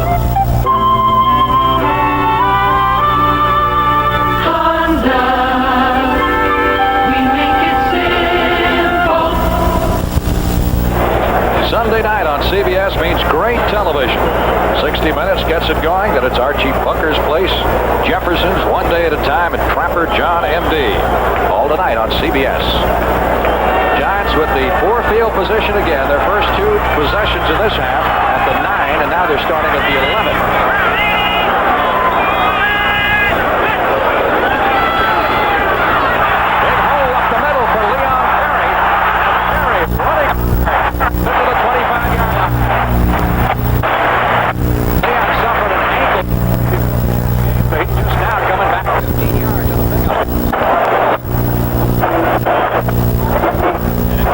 After being belted very hard. He limps off. That may be that ankle again. Let's watch it again. Here's one thing you can do against a three-man line. There's a cutback. Look, he starts his way, gets the defense to pursue, and then cut back against the grain. See, that's what they do. The whole line is down there. They're pursuing. They over-pursue, and he cuts back. Cliff Chapman, number 31, comes in to replace him. He was on the injured list last year. Fake to Wolfold by Werner. A lot of time. Gets the pass away. Missile. Can't quite reach it. Strong defense that time by Joel Williams. Number 58 as Perry tries to get it worked out on the sidelines. Williams, a rather amazing story. Nobody wanted him when he came out of school at Wisconsin lacrosse. He asked his coach to call Don Shula and give him a tryout. Dolphins took a look at him, kept him till late in preseason, then released him, and the Falcons picked him up 2 days later, 2 years ago. He had 16 sacks. Injured last year, most of last season. Lehman Bennett. 7-7. Falcons and the Giants. 2nd and 10. New York. From their 26. Bruner again finding a hole over the middle, hitting John Missler at the 31-yard line. Pick up a 5, maybe 6 yards on the play. Falcon defense swarm all over you. Minnesota, top of the Tampa Bay Buccaneers, 14-3 and a 22-yard touchdown pass from Tommy Kramer to Sammy White. And Cincinnati comfortably in front of Houston. In the third period of that game, Ken Anderson with a 2-yard run. That's the way the two quarterbacks have shaped up so far. Bruner with a late start, getting the best of it at this point. 3rd down 5. Giants from their 33. Bruner again going over the middle. This time to Ernest Gray. First down at the 48-yard line. Giants have obviously detected a soft spot in the Atlanta defense over the middle. You know, one thing we haven't mentioned here, and I'd like to point it out, these 5 guys right here have been doing an excellent job the pass protection. We're going to see Atlanta run a stunt. It's a little cross. He comes here. This guy goes here. They just pick it up, give Bruner plenty of time to throw. Let's just watch it here. But all day, the Atlanta Falcons have not had a sack. You see that little move there? Boom, they pick it up. Look at that protection right there. Bruner can step back, and he has time. Gray now with 4 catches for 67 yards. Bruner hit as he threw the football. Gray trying to come back. They say he was out of bounds. Incomplete. The official, the back judge, Al Jury, was right on it. It was a great catch by Gray. It was another one of those things that it's a great catch that won't count because they say he's out of bounds. Watch Bruner. Again, it's a stunt. He's getting hit from behind just as he throws the ball, takes a little off, comes back, has the ball. Boy, that's borderline, I'll tell you. I'll tell you, let's watch it from this shot. Now, again, it's both feet have to be in, but the knee does too. You see, he has both feet in, and the knee hits out. But if you're forced out of bounds, that's a factor too. 2nd and 10. Bruner under pressure. Johnny Perkins, 40. Down to the 30. Perkins loses the football. It rolls out of bounds, and the Giants will retain possession of the ball because nobody had a handle on it. Let's see if we can watch that. That's Perkins. He's on number 23, Bobby Butler, man-to-man. Now watch when Butler goes for the interception. He jumps in front of him. Perkins gets the ball, and he's off to the races. Now put it under control. Put the ball away, Johnny. He doesn't. He had it hanging out there. He gets hit. Now there's a scramble. Look, there's a blue jersey. There's a white jersey. That doesn't work. A blue, a white, a blue, a white. No one has the ball. Where is it? Out of bounds. So it'll still be the Giants' ball. Keep in mind, it is not last touch. It is last possession. So it's a first down at the 42-yard line of the Giants, and Lehman Bennett looking on a little concerned right now. I wonder how much Perkins lost by that fumble. Probably 10 yards. Turned out they just had enough to pick up the first down. Eagles and the Redskins, tight one, 3rd period. Philadelphia leading 20-14. Wilbert Montgomery with another short touchdown run.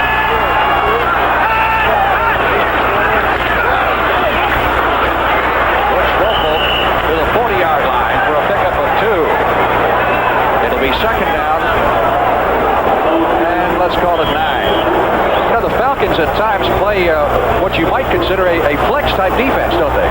They do. They'll flex or put one of their defensive ends off the line of scrimmage. It's the same thing as Dallas does with their 4-man line. The Falcons do it with a 3-man line, and they're the only team that does it with a 3-man line.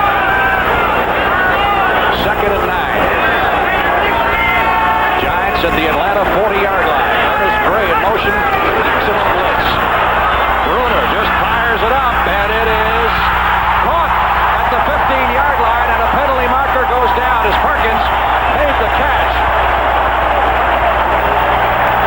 Interference will be the call against Atlanta. The Giants will have a first down at the 13. Bobby Butler was back there. Looked like Butler lost the ball. I know it did. It was another one of those jump ball things. As you said, there was an all-out blitz. Everyone came. Bruner knew he had to get rid of the ball, just threw it up in the air. But I don't know if Perkins was ever down. He didn't think so. He got up and sprinted into the end zone. It looked like the official may have been calling interference, but Perkins caught the ball. They'll spot it at the 13. Pass interference. Defense. First down. Let's just watch the end of the play here. See, now it's a jump ball. It's Butler and Perkins. Perkins gets his hands up, comes up. The live action, the pitch to Wolfel. Butch around the left end. 10-5. Out of bounds at the 3. Another penalty marker. 10-yard pickup for Wolfel. But a marker was thrown behind the offensive line. And that's usually the holding indication. And there it is, against the Giants. And when that guy from the sideline calls it, it's usually holding against the left tackle, too, because that's his key. He looks down the line into that tackle. Someone we need to mention in this telecast because I know all of his New York Giant teammates want to be remembered to him. Holding. Offense. Number 67. First down.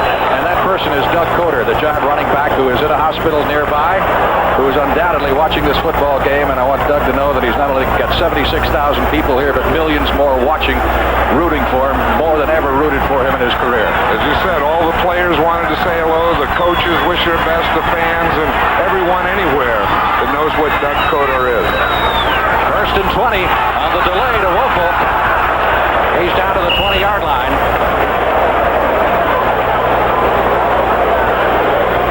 So pickup of just 3 yards on the play. Woelfel with 11 carries for 41 yards thus far.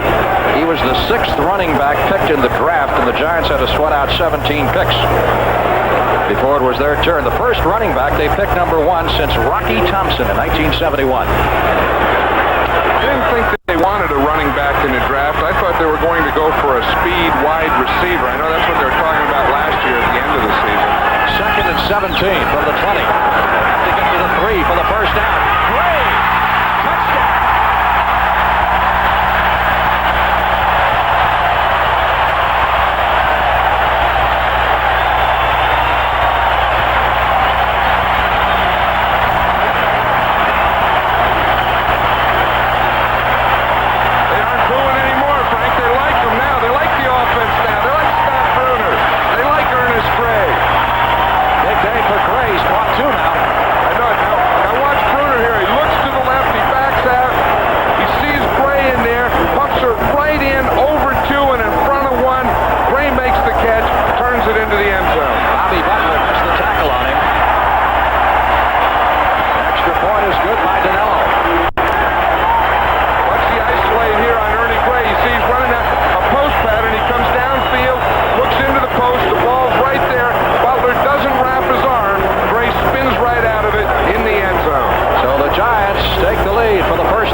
Watch this demonstration of how the tough new-size Ford Ranger can conquer mountains.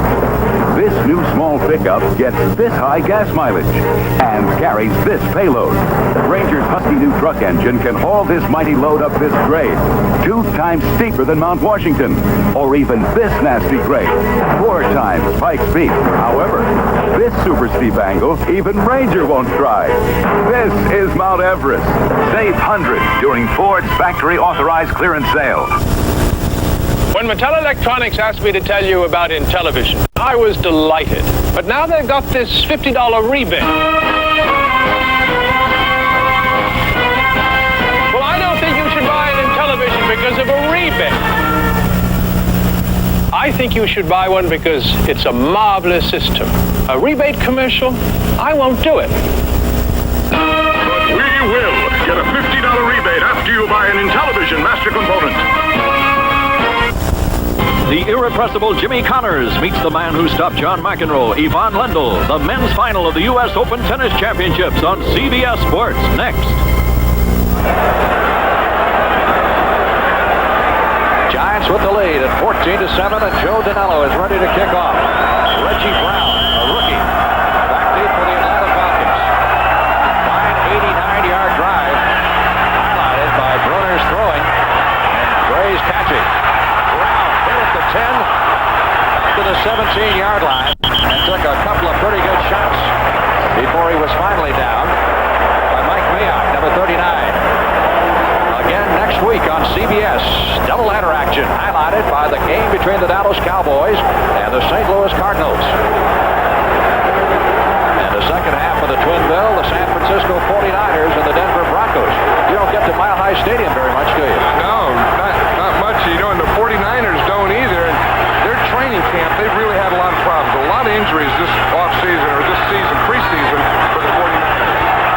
Well, the momentum seems to have shifted now in favor of the Giants since their offense has finally come alive. William Andrews stopped short of the 20-yard line. Jim Burt, number 64, into the stop. We haven't watched Lawrence Taylor lately, but look, see, he's on the tight end now. He's on Junior Miller. You see, and that's happening more and more this year. He used to be the weak side. Now he's playing more the strong side. Keep him covered so that he can't blitz. But he still makes the plays, even though you put a tight end on him, Frank.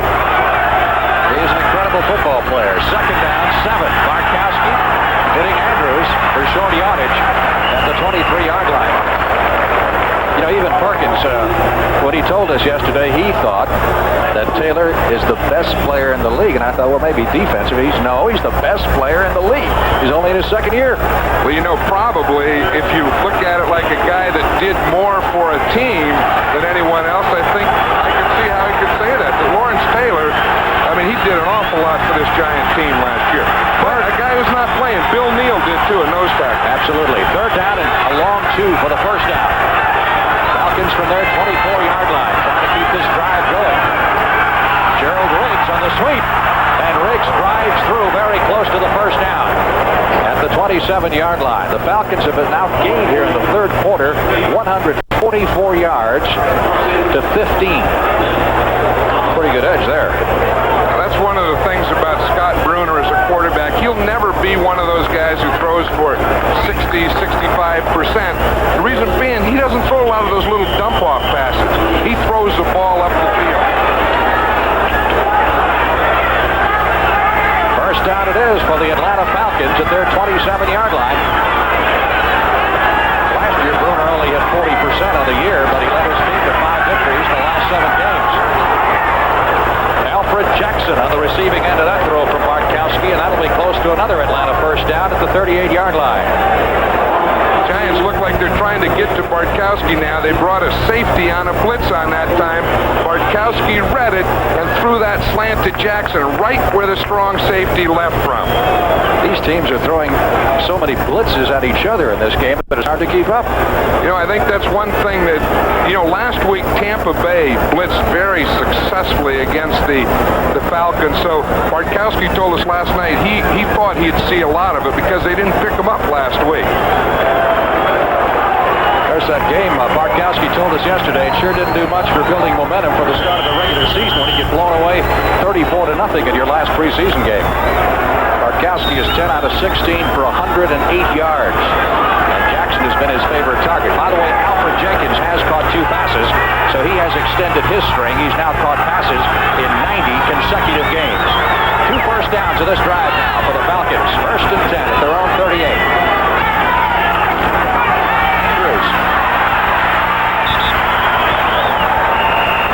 Of a yard to the 39. Perhaps he reached the 40-yard line. Gary Jeter, number 70, on the stop.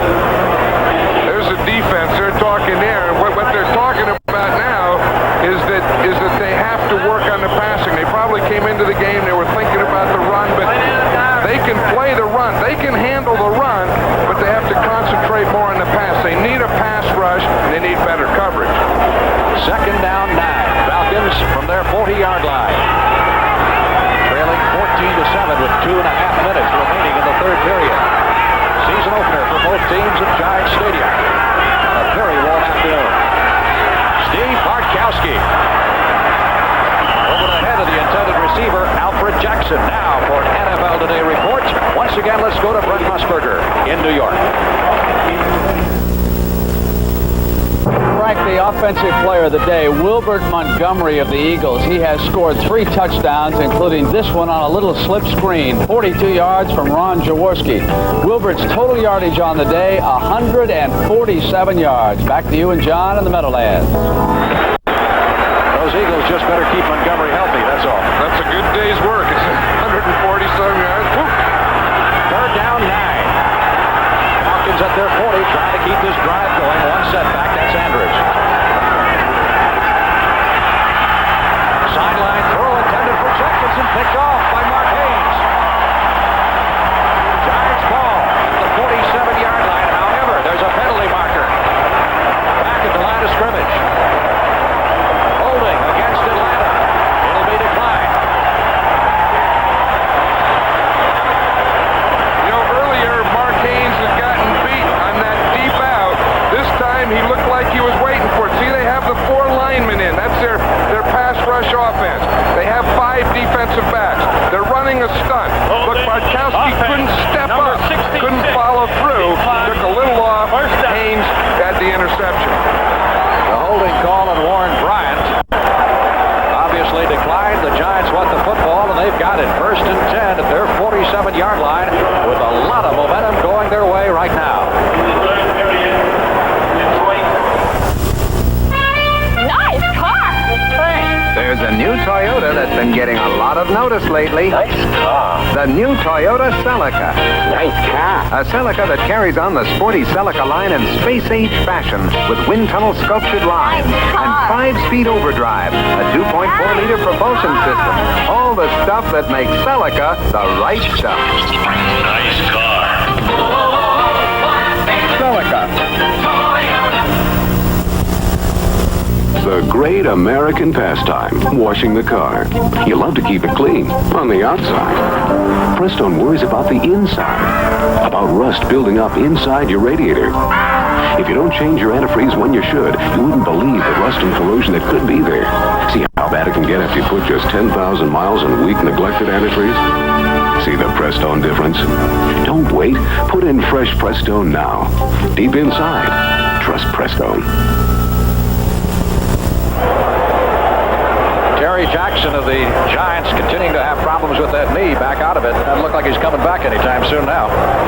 I'm sure he won't be back the rest of the day. He injured it, when his foot got caught in the turf in the first half, came back in the second half. Remember that deep up? He looked like he just stretched it or strained it on that play. 1st and 10 for the Giants, who look superb here in the second half of play. Bruner again goes over the middle. Missler on the receiving end at the 46-yard line. They are killing the Falcons right over the middle, and Bruner, you're talking about percentage passes. He's now 19 out of 27. Still the thing that impresses me is this pass protection. Now watch Ernie Hughes. He's the center. Watch the guard. It's J.T. Turner, Billy Ard. They free that middle up so that Bruner can 1 see and 2 step ahead. Now watch him. There's 61, Hughes. He's battling in there. The guards, the tackles battling. Good hands up there. Keep him on the line of scrimmage so you can step up. I love it. 2nd and 3. Wolfball bounces outside and has the first down at the Falcons' 38-yard line. Atlanta has not sacked Bruner today. Butch Wolfball, mighty fine debut in a New York Giant uniform. 12 carries for 50 yards thus far. Being an old lineman, sometimes I like to show those guys, watch it, because that's where it all starts. If you don't get protection, you aren't going to do anything. I hate that word skill position. They're all skilled. Those linemen, if they aren't skilled, then those ends and quarterbacks don't get anything. 1st and 10 at the 38-yard line of the Atlanta Falcons. Giants leading 14-7. They're on the march again. Blitz is on, but Bruner dumps it off very nicely to Wolfball. Down to the 30, 25. Wolfball hit from behind, but has a first down at the 21. 17 yards, and Bruner is picking them apart right now. Look at those fans. They said, I knew we could do it. I knew we'd get them. I knew the offense would get this job. They were booing in the end of the first quarter, start of the second. Well, they had... Let's just watch it on a replay, and we'll watch the screen here. You see, he fakes both backs going that way, hits the second back out there. He gets open field, and the tackling of the Falcons isn't what Lehman Bennett would like on that one. Harry and Wolfolk, the setbacks behind Bruner. First down at the Falcon 22. Bruner had all the time in the world. Hits Melody at the 15. Pick up at 7. It'll be 2nd and 3. As the Giants continue to win through it. Now they're getting a standing ovation from this crowd.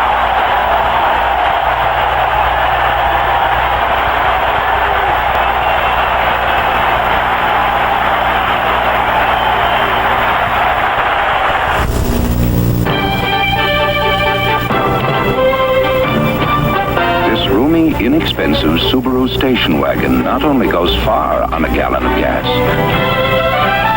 it also goes almost anywhere on a gallon of gas, thanks to front-wheel drive. But if you want more traction than our wagon with front-wheel drive, we suggest our wagon with on-demand four-wheel drive. Subaru, inexpensive, and built to stay that way. Here's to good friends. Do you guys realize this is our 4th summer place together? Remember that old beach house we had? How about the time you two almost set the woods on fire? Okay, who's ready for a Lowenbrow? When you want the taste of a truly great American beer, tonight, let it be Lowenbrow. You know, I think we finally got this down to an art. Let it be Lowenbrow.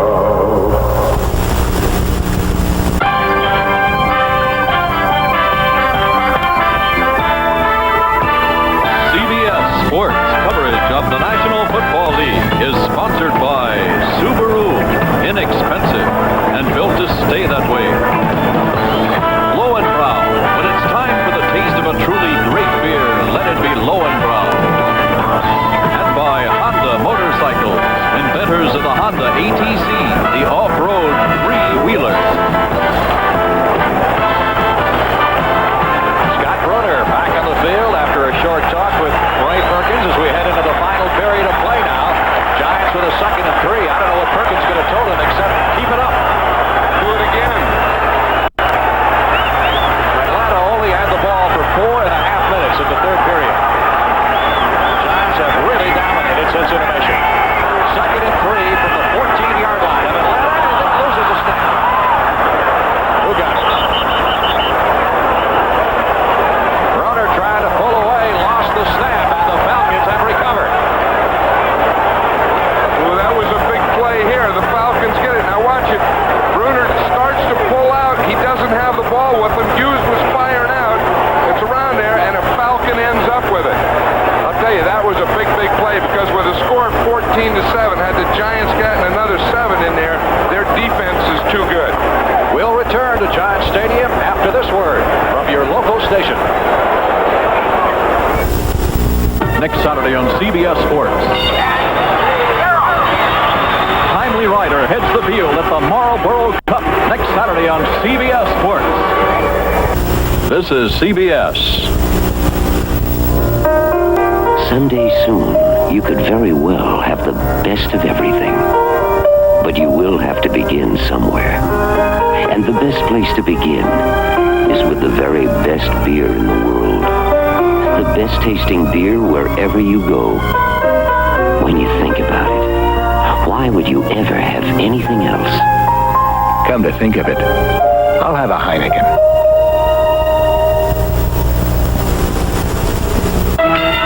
When you look at what's on the card at a lot of places in Atlantic City, it may seem pretty hit and miss.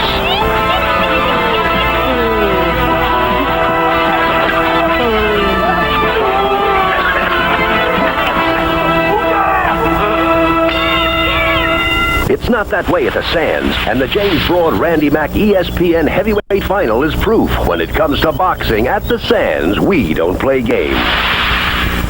The Newsbreaker Touch of Michelle Marsh, weekdays at 5. Let's watch what happens. Excuse me, Frank. Go ahead. Let's watch what happens. You know, it's a combination of the center going forward and the quarterback going back. See, Hughes fires out to get the nose tackle. Bruner steps back, and the ball stays in the middle. As you said, had the Giants been able to push that score across, with the momentum they had going, I think it would have been awful tough for the Falcons to come back. Bartkowski, 10 out of 18 for 108 yards, has had one pick off. They're just down by 7, one big play, and they're back in it, and they are a big play team. Andrews on the delay, out across the 20 to the 23-yard line. If that knee is bothering him, it certainly doesn't look at it. Like 53 yards now rushing on 13 carries for William Andrews, the most valuable player of the Falcons last year, and a young man that many say is really the best pure fullback in pro football. I sure like him because he does it all. He runs, he blocks, he catches the ball, he does it all. Picked up 9, second down to 1.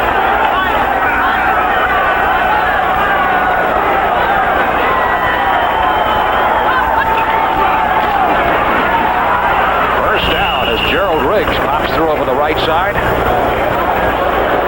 They did 1. They got 5. Yeah, this is the first time that Gerald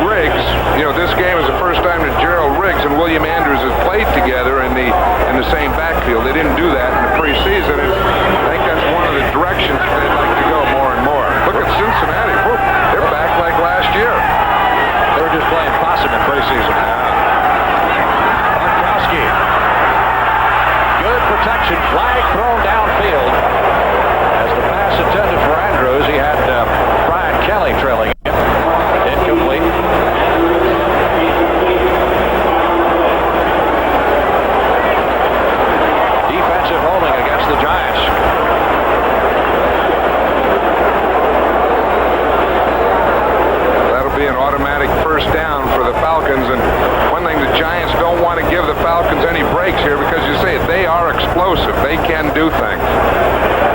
Holding defense, number 10. First down. Brad Van Pelt, the veteran Giant linebacker, guilty of the defensive holding. And it's first down for the Falcons at their 34.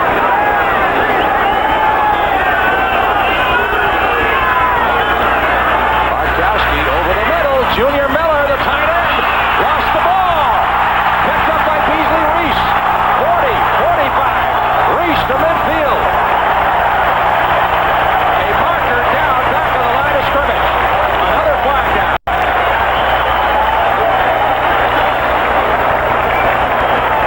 Steve Bartkowski's thinking, what do you have to do? You know, it was a great throw, a great catch. Miller was running up to the against the Falcons decline. Giants will take the football at the 50. Let's watch that again. He gets past the line here. He starts off here and he'll get past on the left-hand side of the screen. He'll get past the linebacker in front of the safety. Now he has the ball in his right hand. Now watch Van Pelt came up from behind. He didn't see him and he punched the ball out with his right hand. Great tackle by Van Pelt setting up the fumble. And Beasley Reese returning it to the 50. Giants first down. It takes two wheels to have some fun, and you need two more to get the job done. But what can you do with three? Just try the Honda ATC. 11 years ago, Honda invented the ATC three-wheeler. And ever since, folks have been inventing new ways to use it. Follow the leader, he's on a Honda.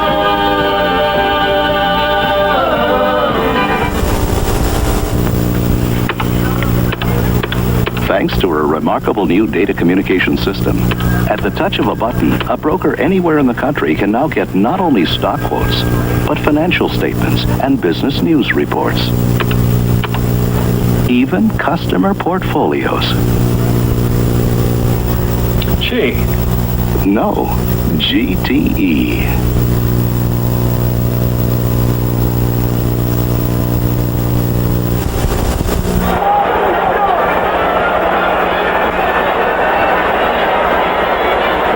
To Giants Stadium. Giants with the ball at the 50-yard line on the run back of the interception a moment ago, John. Watch what happens when an interception, offensive player 78 Mike Ken has to turn to defense. Take on a block, stay low, take on another one, take on another one. So I'm not supposed to get blocked, I'm supposed to do the blocking. First and 10 Giants. Woeful somehow got away from the grasp of several tacklers behind the line of scrimmage, got back to the line of scrimmage and maybe a yard, but looked for sure like he was going to be done for good-sized loss. Richardson, 56 on the stop. There's the statistical comparison. It was all Atlanta in the first quarter and a half, and since then, the Giants have really turned it around, and mainly through the air. That's right, 249 yards passing. That is through the air. Look at that, two new coaches, 10 to 10, staying even. Bruner is now 21 out of 29 for 249 yards. Second and 8. Bruner back to throw it again. Wide open is Mulledy. Out of bounds at the 17. First down. 30 yards.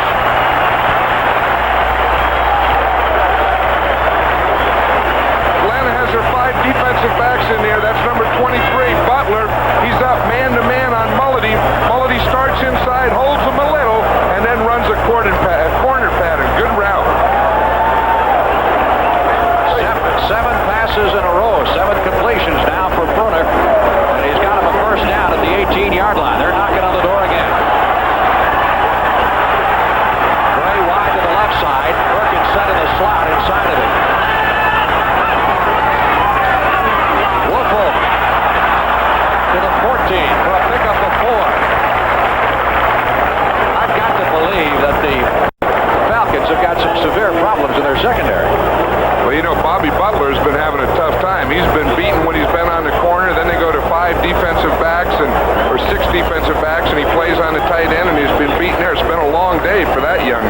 was their number 1 draft choice a year ago and started all 16 games.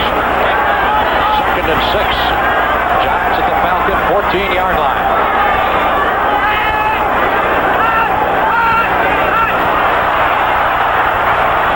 Roder to Leon Perry is out of bounds at the 5. A penalty marker went down as it appeared that Don Smith, the nose tackle, jumped. That's my other pet peeve. I don't know how the nose tackle, when he lines up over the center, can jump offside. Because the thing you always teach those defensive linemen is watch the ball. And it's easy to watch it if you're right on top of it. Those nose tackles and centers get along about as well as Detroit and Japan. Well, they're so close to each other. Watch. Here we see the ball. Now there's Smith right there. You see he lines up right on the ball. The ball hasn't moved down, so you don't move. But he was going to a stunt move. You see to his left gap, and he just started a little early. Offside defense, number 63, 2nd down. Well, we gave it to Smith, and I think we were wrong because on that particular play, Mike Seeley, number 63, was in there. It was still the nose tackle. It was still the nose tackle. Bruner with some unbelievable stats. 2nd down, 1 from the 9. Barry trying to jump over the pile. No, the whistle hasn't blown. I don't think so. It's no whistle. Glazebrook picked up the fumble and is going all the way for what will be a touchdown. Unless something happened here. Let's see. Well, the referee back there didn't blow the whistle. He didn't stop that play. That's a touchdown. It is a touchdown for Atlanta. 92 yards on the fumble and the pickup by Bob Glazebrook, number 36. Everybody relaxed, and all of a sudden Glazebrook came out. He didn't hear a whistle, so he took off, and Ray Perkins says, I can't believe this. There was no one chasing him. The only one there was the referee. The referee didn't say anything, and Glazebrook ran all the way. Let's watch it from this high angle. You see he steps in there. The ball comes squirting out. It's underneath right there. Glazebrook picks it up. You see there's no whistle. There's no official waving their arms right by the referee, and the only person that sees him and chases him is Scott Bruner, and quarterbacks don't catch defensive backs. So twice in this game, the Giants look like they're about to put it away, and twice they are rebuffed, this time on a critical turnover. Luckers has a block on him as he tries to tie it up. That's a dead ball. Giants still lead by 1.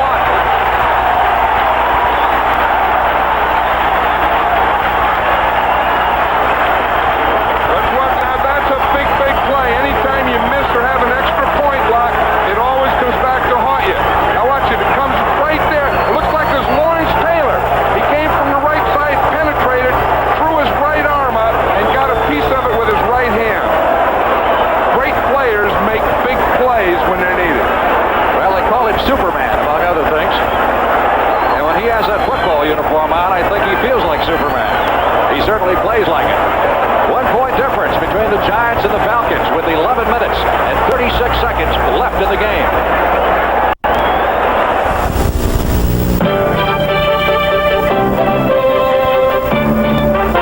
You can get a Subaru hatchback with either front-wheel drive or on-demand four-wheel drive.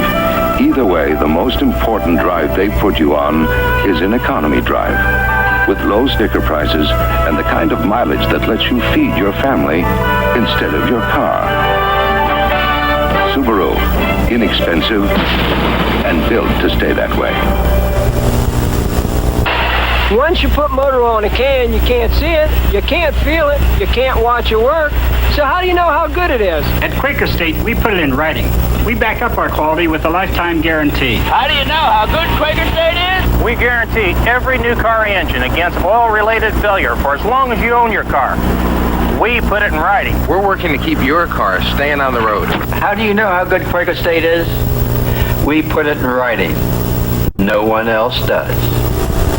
Next Sunday on CBS Sports, a big doubleheader of NFL action. Dallas at St. Louis, San Francisco at Denver, plus other regional action. Next Sunday on CBS Sports.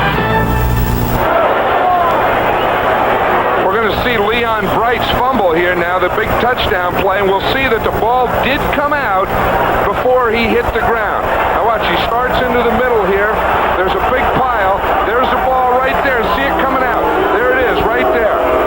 Right there. Bob Glazebrook picked it up and ran it all the way back. Glazebrook returning that fumble 91 yards is the longest fumble return in Atlanta history. The previous record, 74, set by Jim Weatherford back in 1969. Giants have fumbled in their last two possessions.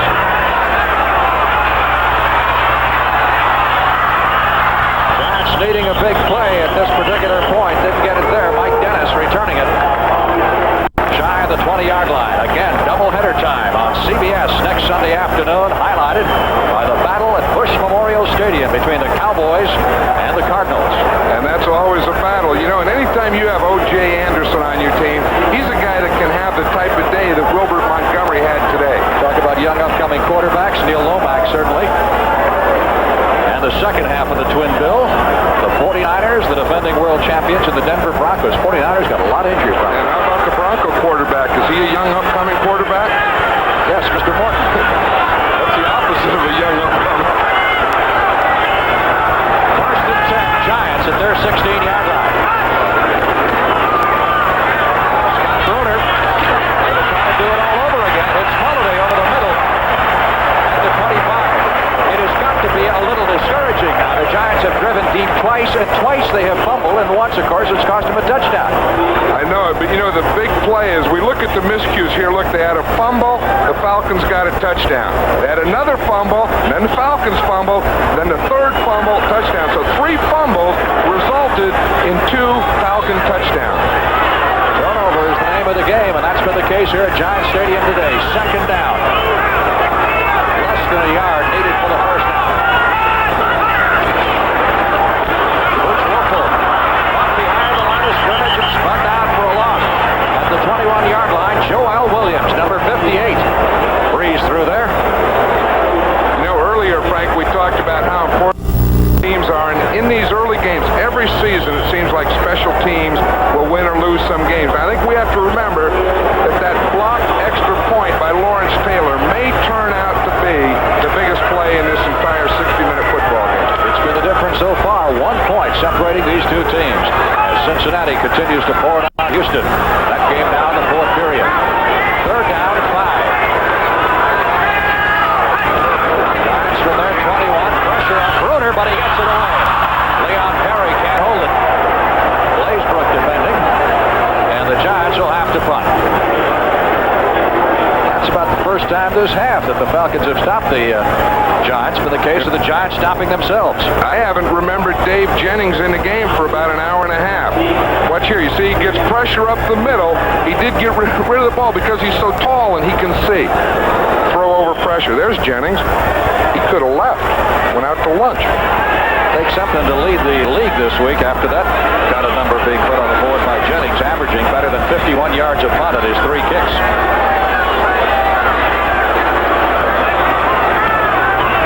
Another beauty.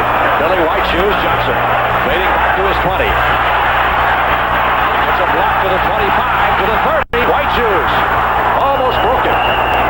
Brings it back to the 34-yard line. 58 yards on the kick. But his average will go up a little more. 14 on the counter punch by White Shoes. Giants leading the Falcons by 1. We've got 9:46 left to play in the game. Back at Giant Stadium in just a moment. RCA Video Disc. First, we opened your eyes to great entertainment. Now, we're going to open your ears to stereo sound. Introducing RCA's Stereo Video Disc Player, letting you enjoy great stereo entertainment and movies on your TV tonight. Basic players start at $2.99, stereo higher. RCA's Stereo Video Disc. It'll open your eyes and your ears. Buy the player now and get 2 video discs free, direct from RCA. Coming up shortly, the climax of 2 great weeks of tennis. Men's final in the U.S. Open. Jimmy Connors, and wouldn't it be sweet to win another one? Right, he already has 3. That would give him 4, and my buddy Pat Summerall tells me Jimmy Connors is going to win a score.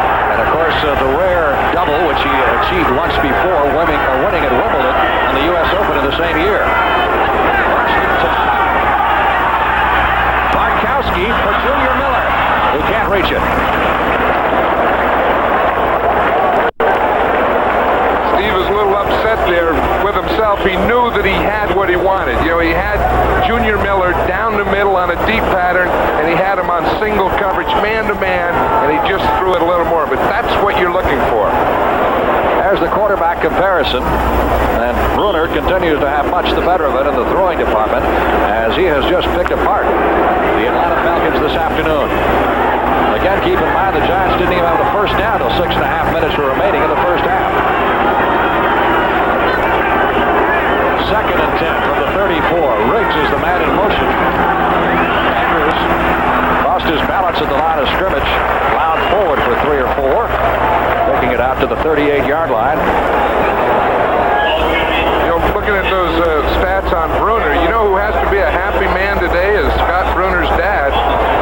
Because, you know, of course, the job that Scott Bruner's doing, but he's also the offensive backfield coach of the Detroit Lions, and he got Billy Sims back. So you have your son having a big day in one day, and you get Billy Sims back. That's like Christmas. That's been a bad week for him.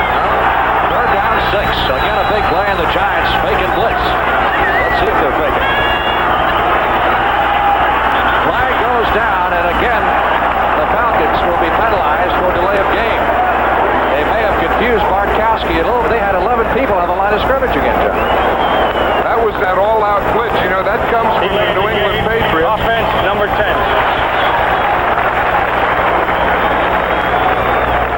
That was their big thing years ago. The defensive coordinator of the Giants is Bill Parcells, and he's had a lot to do with this Giant defensive success, and he used to work with the Patriots, and that was a big thing that they did years ago. 11 men.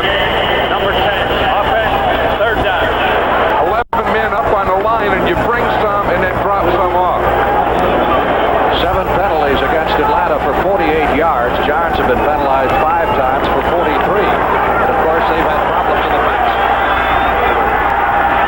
As that graphic will tell you, third down and 11 for the Falcons at their 33. That's Floyd Hodge to the 35, to the 38-yard line. He's an extra wide receiver we haven't seen much of, but he's had a good camp and a good preseason. Did not pick up enough for the first down. So Smigelski will come in to do the punting.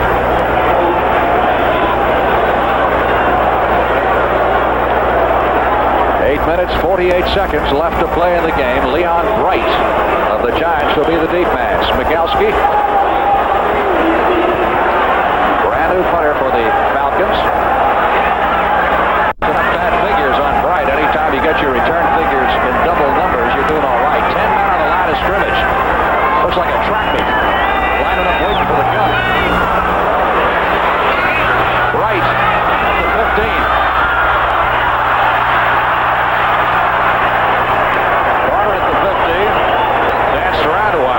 At the 15. 45 yards on the punt by Smigelski.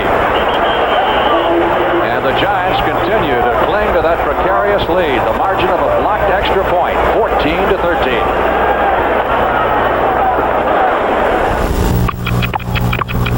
Time.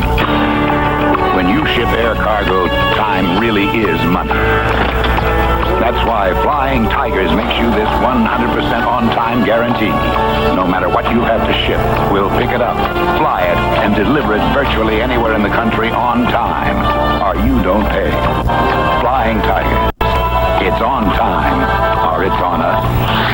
Flying Tigers.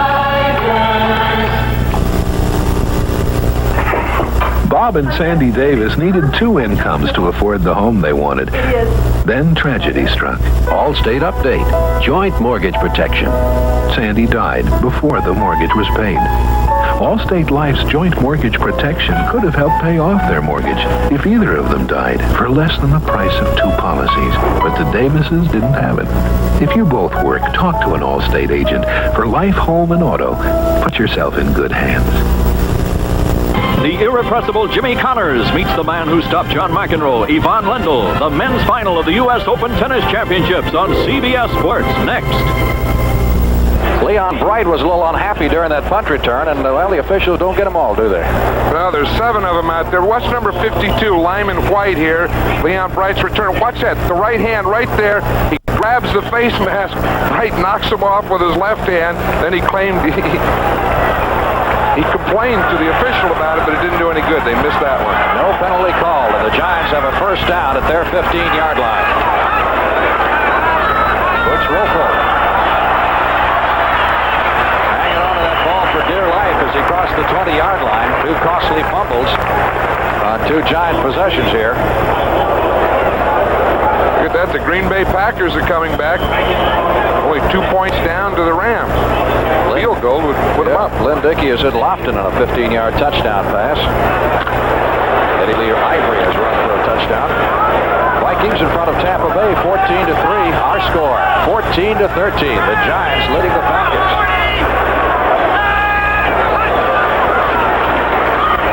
Scott Bruner. Mulliday has had a field day.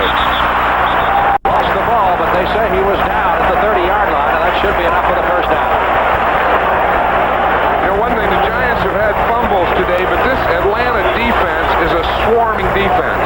Anytime anyone catches a ball or runs with a ball, they get a lot of those white jerseys around it, and they make things happen. They pop that ball out of there a lot. Tom Mulliday originally came into the NFL with the Buffalo Bills. He was a 7th-round draft choice. He's now in his 4th year. Came to the Giants as a free agent after being released. Bruner airing it out for Gray, this time too long. Scott Bruner, as we get an update for you on the Minnesota-Tampa Bay game. Buccaneers draw close. Doug Williams hitting Jimmy Giles in a 20-yard touchdown. Bruner played his college football at Delaware, not far from here, and the man he played behind for a couple of years was Jeff Comlow, who was released by the Lions and picked up this week by the Falcons, by the Atlanta Falcons. He's one of their backup quarterbacks. The Falcons have to lead the league in one thing. Guys named Jeff. They got a lot of guys. You know that? Jeff Yates, Jeff Merrow, Jeff Van Note. They picked up Jeff Comlow. That's a lot of Jeffs on one team. Second down and 10. Wolford. In motion. Bruner backs it up again, and this one's almost picked off by Joel Williams. Williams is in the area, so is Fulton Kuykendall, number 54. Kuykendall is one of those inside linebackers. You don't talk about it, but he's always in the right place at the right time, and he's big. He's 6'5". You see, and it's hard to get the ball over his head. Watch him there. Boom, he gets that left hand up. See, linebackers aren't used to catching the ball. Good hands, you get both hands up together. Kuykendall got the left hand up, and the right hand came about 10 minutes later. Scott Bruner has now thrown for almost 300 yards. 297 is the figure. It's the best day of his career passing-wise. Can't find the snap on the shotgun, and winds up leading the football back at the 22-yard line. Well, that's another interesting discussion we had yesterday about the shotgun with these various coaches, and is it a good offense or not? Lehman Bennett says no. He didn't like it, and maybe because of that reason, the thing that we're going to watch right here. See, the quarterback can't watch the ball and look downfield at the same time. So if they look downfield, they take their eyes off the ball. If they watch the ball, then it's late. It looked like Bruner was trying to look downfield, and he got a low snap and didn't get his hands down there. Dave Jennings to do his number, and his average just keeps going up each punt.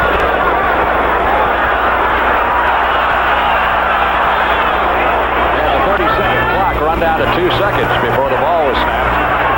Billy Johnson at the 25. White shoes buried at that point. Good coverage by the Giants specialty team. 51 yards on the punt. How many times you boot them 51 and your average goes down? This telecast is presented by authority of the National Football League. It's intended for the private use of our audience, and any rebroadcast or other use of this telecast without the express written consent of the New York Giants and the National Football League is prohibited. 6 minutes and 20 seconds remaining. The thing that was impressive about that punt coverage, the first guy down there was Lawrence Taylor. And when he gets his paycheck, he earns it. Redskins now in front of the Eagles by 1 point, 28-27. Markowski has the pass tipped over the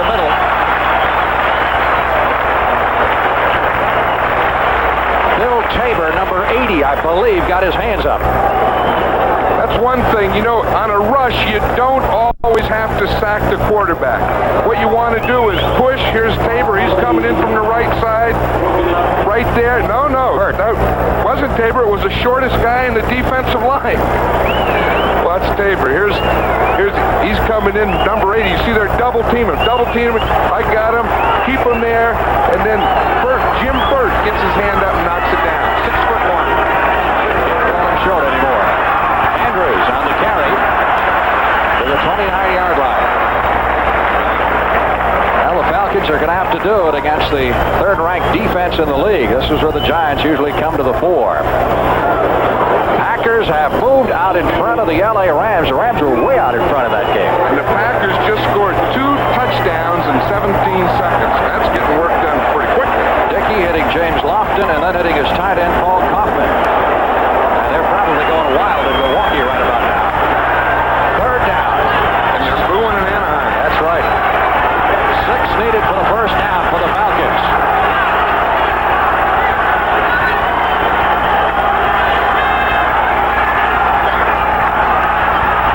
Bartkowski for Junior Miller, and he can't reach it. He had him by a step and just overthrew it.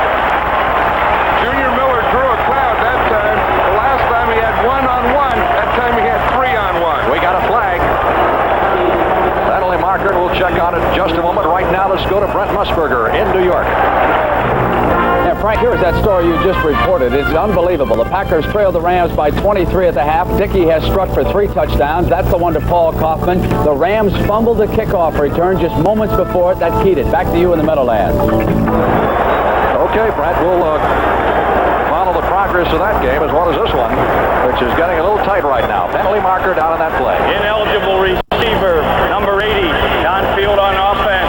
He was covered up in a formation, declined. 4th down. Covered up means that the flanker, the guy who was outside of him, instead of being back off the line in the backfield, was up on the line of scrimmage, which made him ineligible. Pass incomplete. The Giants declined it. 4th down. 10 men up on the line of scrimmage again for the Giants as Smigelski kicks it away. Leon Bright heads to his 15. 20. Trying to get to the sideline. And up to the 25-yard line before being driven out of bounds. 56 on that punt for Smigelski. And 11 yards on the return. I tell you, the Giants and the Falcons are really testing their defense in the second half with a 14-13 game. Neither offense is doing much, and the defense has to keep stopping the other ones. Both defenses are doing a great job here today. As you watch Bartkowski here talking things over on the sideline with his teammates, keep in mind doubleheader action on CBS next Sunday. The first game, the Cowboys and the Cardinals will go to most of the country. Depending on where you happen to be, you could see Philadelphia and Cleveland, or the Saints in Chicago, and then just about everybody will see Game 2, the San Francisco 49ers against the Denver Broncos, and even the folks in New York will get that one. They're not used to getting doubleheaders. It's going to be a rare situation when either the Giants and Jets are out of town or not playing. And that's the case next Sunday. 1st and 10, Brunner hands to Wolfel. Wolfel outside to the 30-yard line. What do you think of Butch so far? I think he's doing a good job. He's caught the ball some. He's run. He looks like he has good quickness and explosion. The thing that he says that he really has to work on is his blocking. That he didn't do much of that in college. Notice we haven't seen any of Joe Morris since that play in the first half where he and Bruner collided and they lost the ball deep. Ray Perkins probably said Joe Morris needs 1 more week of practice. At least. But he's going to be a good little player. 2nd and 5. Bruner brought into heavy traffic that time, intended for Johnny Perkins. He only had 3 people around him.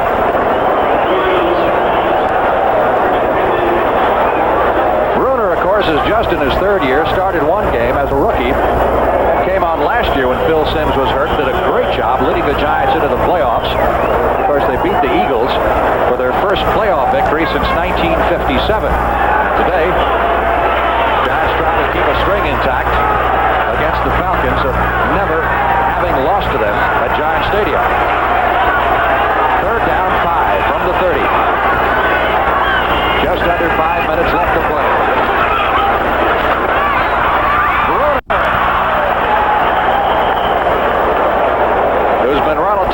untouched most of the afternoon, hit by Mike Zealy, number 63, the nose tackle. Let's see if we can watch it. It's a man over the center. He's in a stunt. He starts to the right. The end comes off to the left. They go to pass him off, and he gets too much penetration, and he was right there on Scott Bruner for the first sack of the day by a Giant quarterback. Dave Jennings in to do the punting. White Shoes Johnson is back deep. Another boomer. This one fielded at the 23, 25, 30, 35-yard line. You know, he got his nickname wearing the white shoes, and now you can't tell, right? Because everybody wears white shoes. Except the guy in San Francisco, Leopold, right? He wears the black shoes. Bobby Leopold said that Billy Johnson started, you know, he had a gimmick by calling himself White Shoes. Now everyone's wearing white shoes, so he's wearing black shoes, and he calls himself Bobby Black Shoes Leopold. Everybody's got to have a gimmick. You got to have one. But it helps if you're a good player. It does. Gimmicks help if you're good, and if you're not very good, they don't pay any attention to your gimmicks.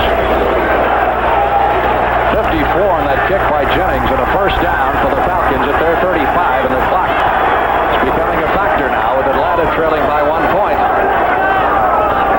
Markowski, good protection, long bomb intended for Jenkins, and Jenkins had a shot at it, couldn't hold it.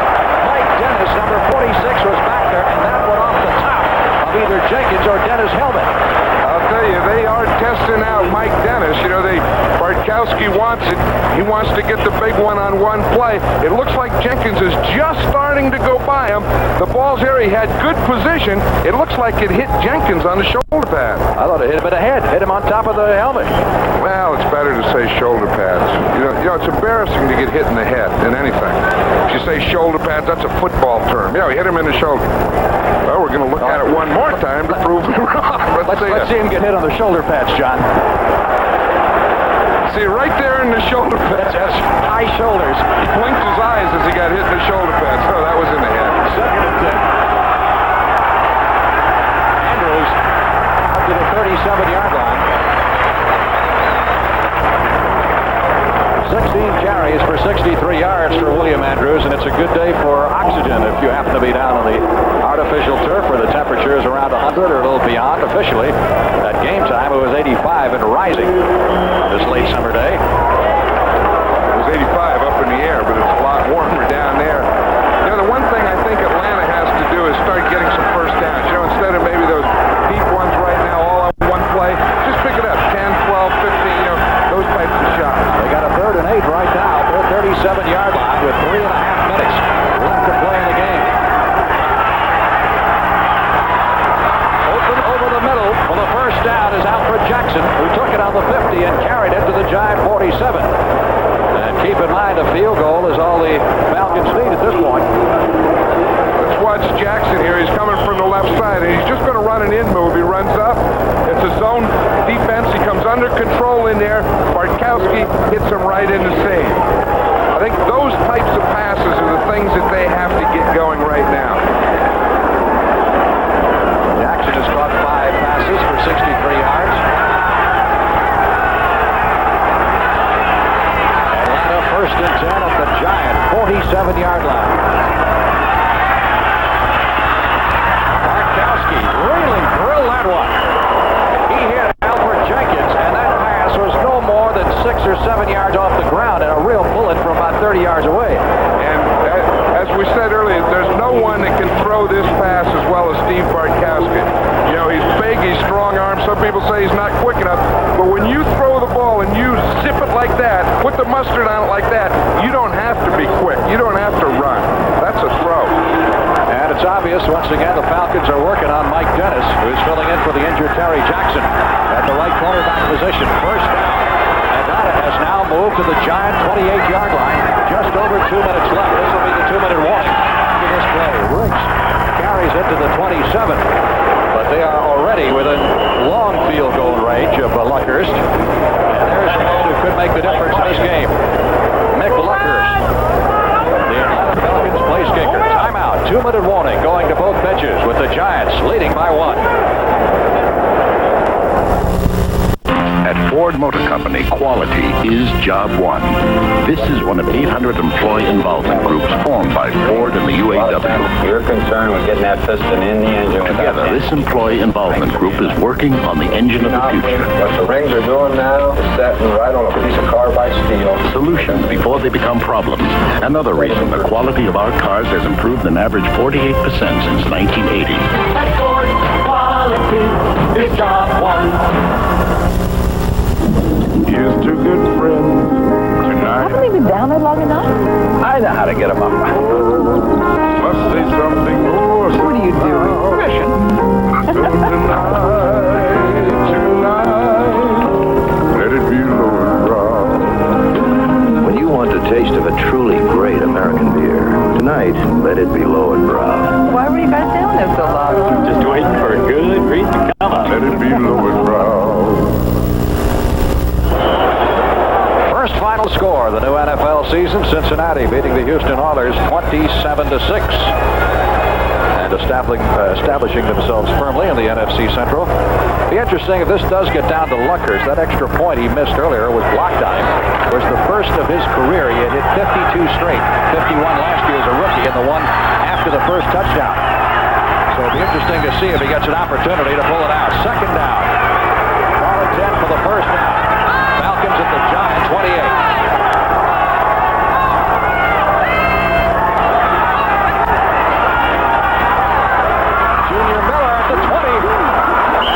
Down to the 15-yard line. That should be another first down for the Falcons. Well, what do you do here, John? You just run out the clock and get it down as far as you can? I think the Falcons want to do two things. Of course, the obvious is we see Junior Miller here just run a short down. Now, when you get the ball to him out there on second down, he can run over and through people and get you first down. So that's one thing that you want to score, of course. But the other is you want to run as much time off the clock as you can so that when the other team gets the ball back, they don't have time to do anything with it. Clock is moving with a minute 20 left to play in the game. First down, Falcons at the 16. Riggs inside the 15 to the 13-yard line. I would think that the Giants should be taking a timeout here because whatever's going to happen will happen, but they want time. Someone took timeout. Giants did, and that is the first timeout taken by either side here in the second half. The Falcons have all three of their timeouts left. Update on some other scores around the NFL. This is not final yet, but the Lions are in front of Chicago 17-7. Minnesota leading Tampa Bay in the fourth period by a touchdown. Its first regular season game in the new Minnesota Stadium. Buffalo on top of Kansas City in period number 4. And our score 14-13. The Giants by 1. There's the timeout situation. The ball right now is, I'll call it the 14-yard line. At this point, it would be a 31-yard field goal attempt. Here's the big difference in the game, That's John. the difference. Now watch from the right-hand side there, we saw number 56, Lawrence Taylor, come in and block the extra point, and that's why we're now in a 14-13 ball game. And there's Lawrence Taylor. He may have to end up blocking another kick if the Giants are going to win this game. The next kick, of course, may be a field goal attempt. It looks very much like it's going to get down to a last kick situation. Looking at some of Lucker's figures, last year as a rookie, he did right well. First year kicker, 21 out of 33. And will not need more than a chip shot, really. Bartkowski on this drive is 3 out of 4 throwing the football for 47 yards. Of course, he'd like to just get it in the end zone. Have to rely on the field goal. Second down, 7 from the 14-yard line. Andrews stopped behind the line of scrimmage, just would not be denied, and took it to the 13-yard line. Looked like a 3-yard loss. He turned it into a gain of a yard or two. William Andrews, of course, that wasn't William Andrews there, was it? Yes, it was William Andrews, but he doesn't lose yardage. You know, I mean, his legs are so powerful, and he just keeps driving. He's not going to get stopped on the line of scrimmage. Now, that's good Giant defense. They take another timeout here. A minute 6 left. Ball is spotted right now, the 13-yard line, so what we're looking at is a 30-yard field goal attempt for Luckhurst. Right, and the decision now on the sideline there. Look at this. Lawrence Taylor, we were talking about, you know, they may need him for that field goal block again if they stop the Falcons on this play. Now on the other sideline, what Lehman Bennett and Steve Bartkowski was talking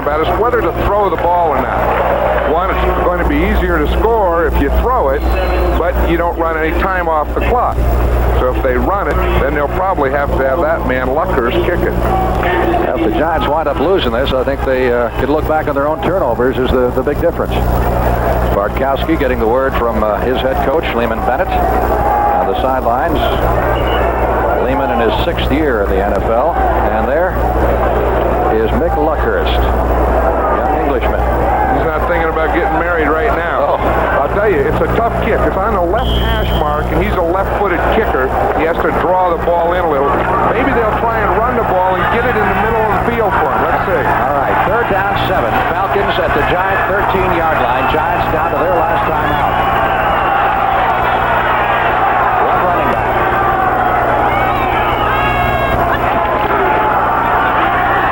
They give it to Andrews, who carries it in a couple of more yards to the 11. So now they're looking at a 28-yard field goal attempt. Again, the Giants call time. That's their last time out with 1:01 left. There's the figures on Luckers last year. And I can tell you that between 20 and 30 yards, he was perfect last year. Luckhurst was 7 out of 7 from between the 20 and 30. So here is Superman, Lawrence Taylor, coming back for the Giants. They need to block this thing to save this game. The Falcons had better get that man blocked. I'm surprised, Frank, that they didn't run into the middle or to the right side to put the ball in the middle of the field if you're going to run it. Look at the huddle over here on the right. The kicker's all there all by himself. A lot of time to think about it. Giants will get the football back, but with only a minute to play and with no timeouts, regardless of what happens here. You talk about a lonely feeling. How about Mick Luckers right now? Everyone was huddling over the side. He's standing there all by himself, clapping his hands. The whole stadium is standing. This is a pressure kick. 29 yards. Borowski will spot it on the 19. It is good. Luckhurst drills it through with 58 seconds left to play in the game. And the Falcons have recaptured the lead 16-14. So now look at the Giants' predicament. Out of timeouts.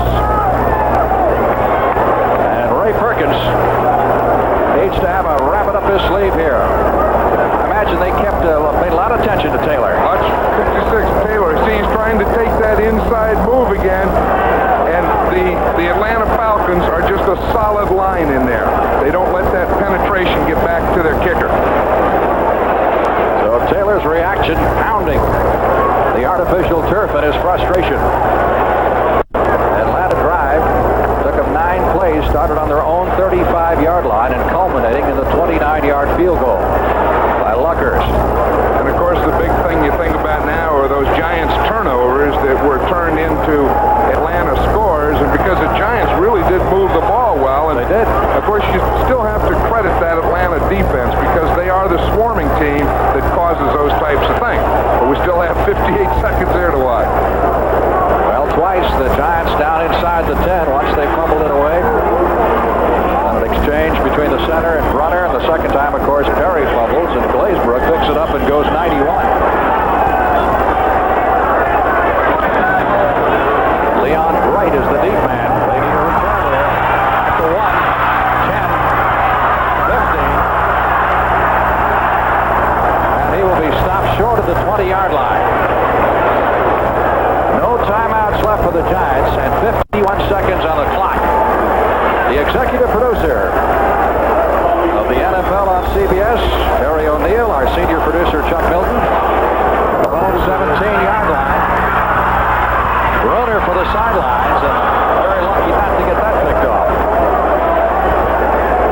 Again, I think what the Giants have to think of here is not trying to get it all in one play, but just like Atlanta did that last time, there's only 44 seconds, but they have to think of first downs, but those first downs have to be directed towards the sidelines because they have no timeouts. Atlanta has 3, but of course they aren't going to use them. Frustration for Scott Broder, elation for Mick Luckhurst, accepting congratulations. At this point, Falcons have to feel pretty good about it. Second down, 10. Broder, the best game of his career statistically, hitting Bright at the 25, and Bright is up to the 30 for the first down. But the clock continues to move. No timeouts left. That gives Broder 25 out of 38 and puts it over 300 yards.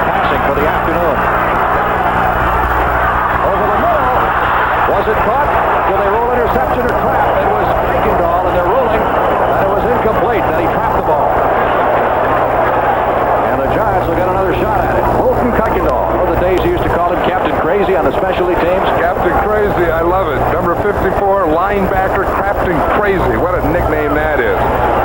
Look at them. They're pulling guys off there. It'll be 2nd and 10 for the Giants at their 31-yard line. 17 seconds left to play in the game. And the Falcons leading by 2 as a result of the 29-yard field goal by McLuckers. That old thing where they have the 3 wide receivers all over here to the same side. This is what the Falcons call the Big Ben play. All the wide receivers to one side, and he just throws up a prayer and hope they can tip it around. But he's got to throw it in bounds. You have to throw it in bounds. I was surprised at that one that Kuykendall almost intercepted because Bruner had to stop the clock and he threw it in the middle. You never do that. I wonder if those two guys are watching this game. I think they got something else in their minds right now, John, don't you? About 90,000. I think that's the first prize is worth at the U.S. Open. That'll be upcoming right after the conclusion of our game. Jimmy Connors and Yvonne Lendl and your old sidekick, Pat Summerall. Tony Traber Company will be on hand. 3rd and 10. A lot of the Giant faithful have deserted, heading for the exits.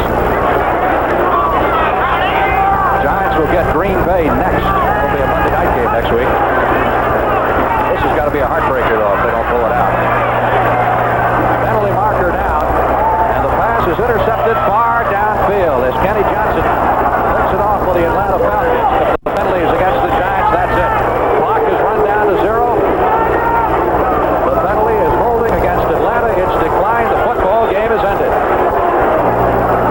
And the Atlanta Falcons coming from behind in the second half and taking advantage of turnovers by the New York Giants. Pull this one out, 16-14. That'll be a very, very frustrating day for the Giants and for Scott Brunner because they really did get the offense cranked up in that third quarter. Well, Bruner had a great game. He threw for over 300 yards. He did everything that he had to do, and then, as you said, it boiled down to turnovers, and then even more important, after the turnovers, Atlanta made 2 scores out of it. So that's the story. There's Lehman Bennett. He's happy someone has his family outside. Atlanta has beaten the Giants for the first time here at Giant Stadium and will go home a happy bunch on this opening day of the 1982 NFL season. This is Frank Lieber for John Madden saying so long from Giant Stadium. The final score, once again, 16-14 Falcons. Stay tuned to CBS Sports for the men's final of the U.S. Open Tennis Championship as Jimmy Connors battles Yvonne Lendl. You've been watching CBS Sports coverage of the National Football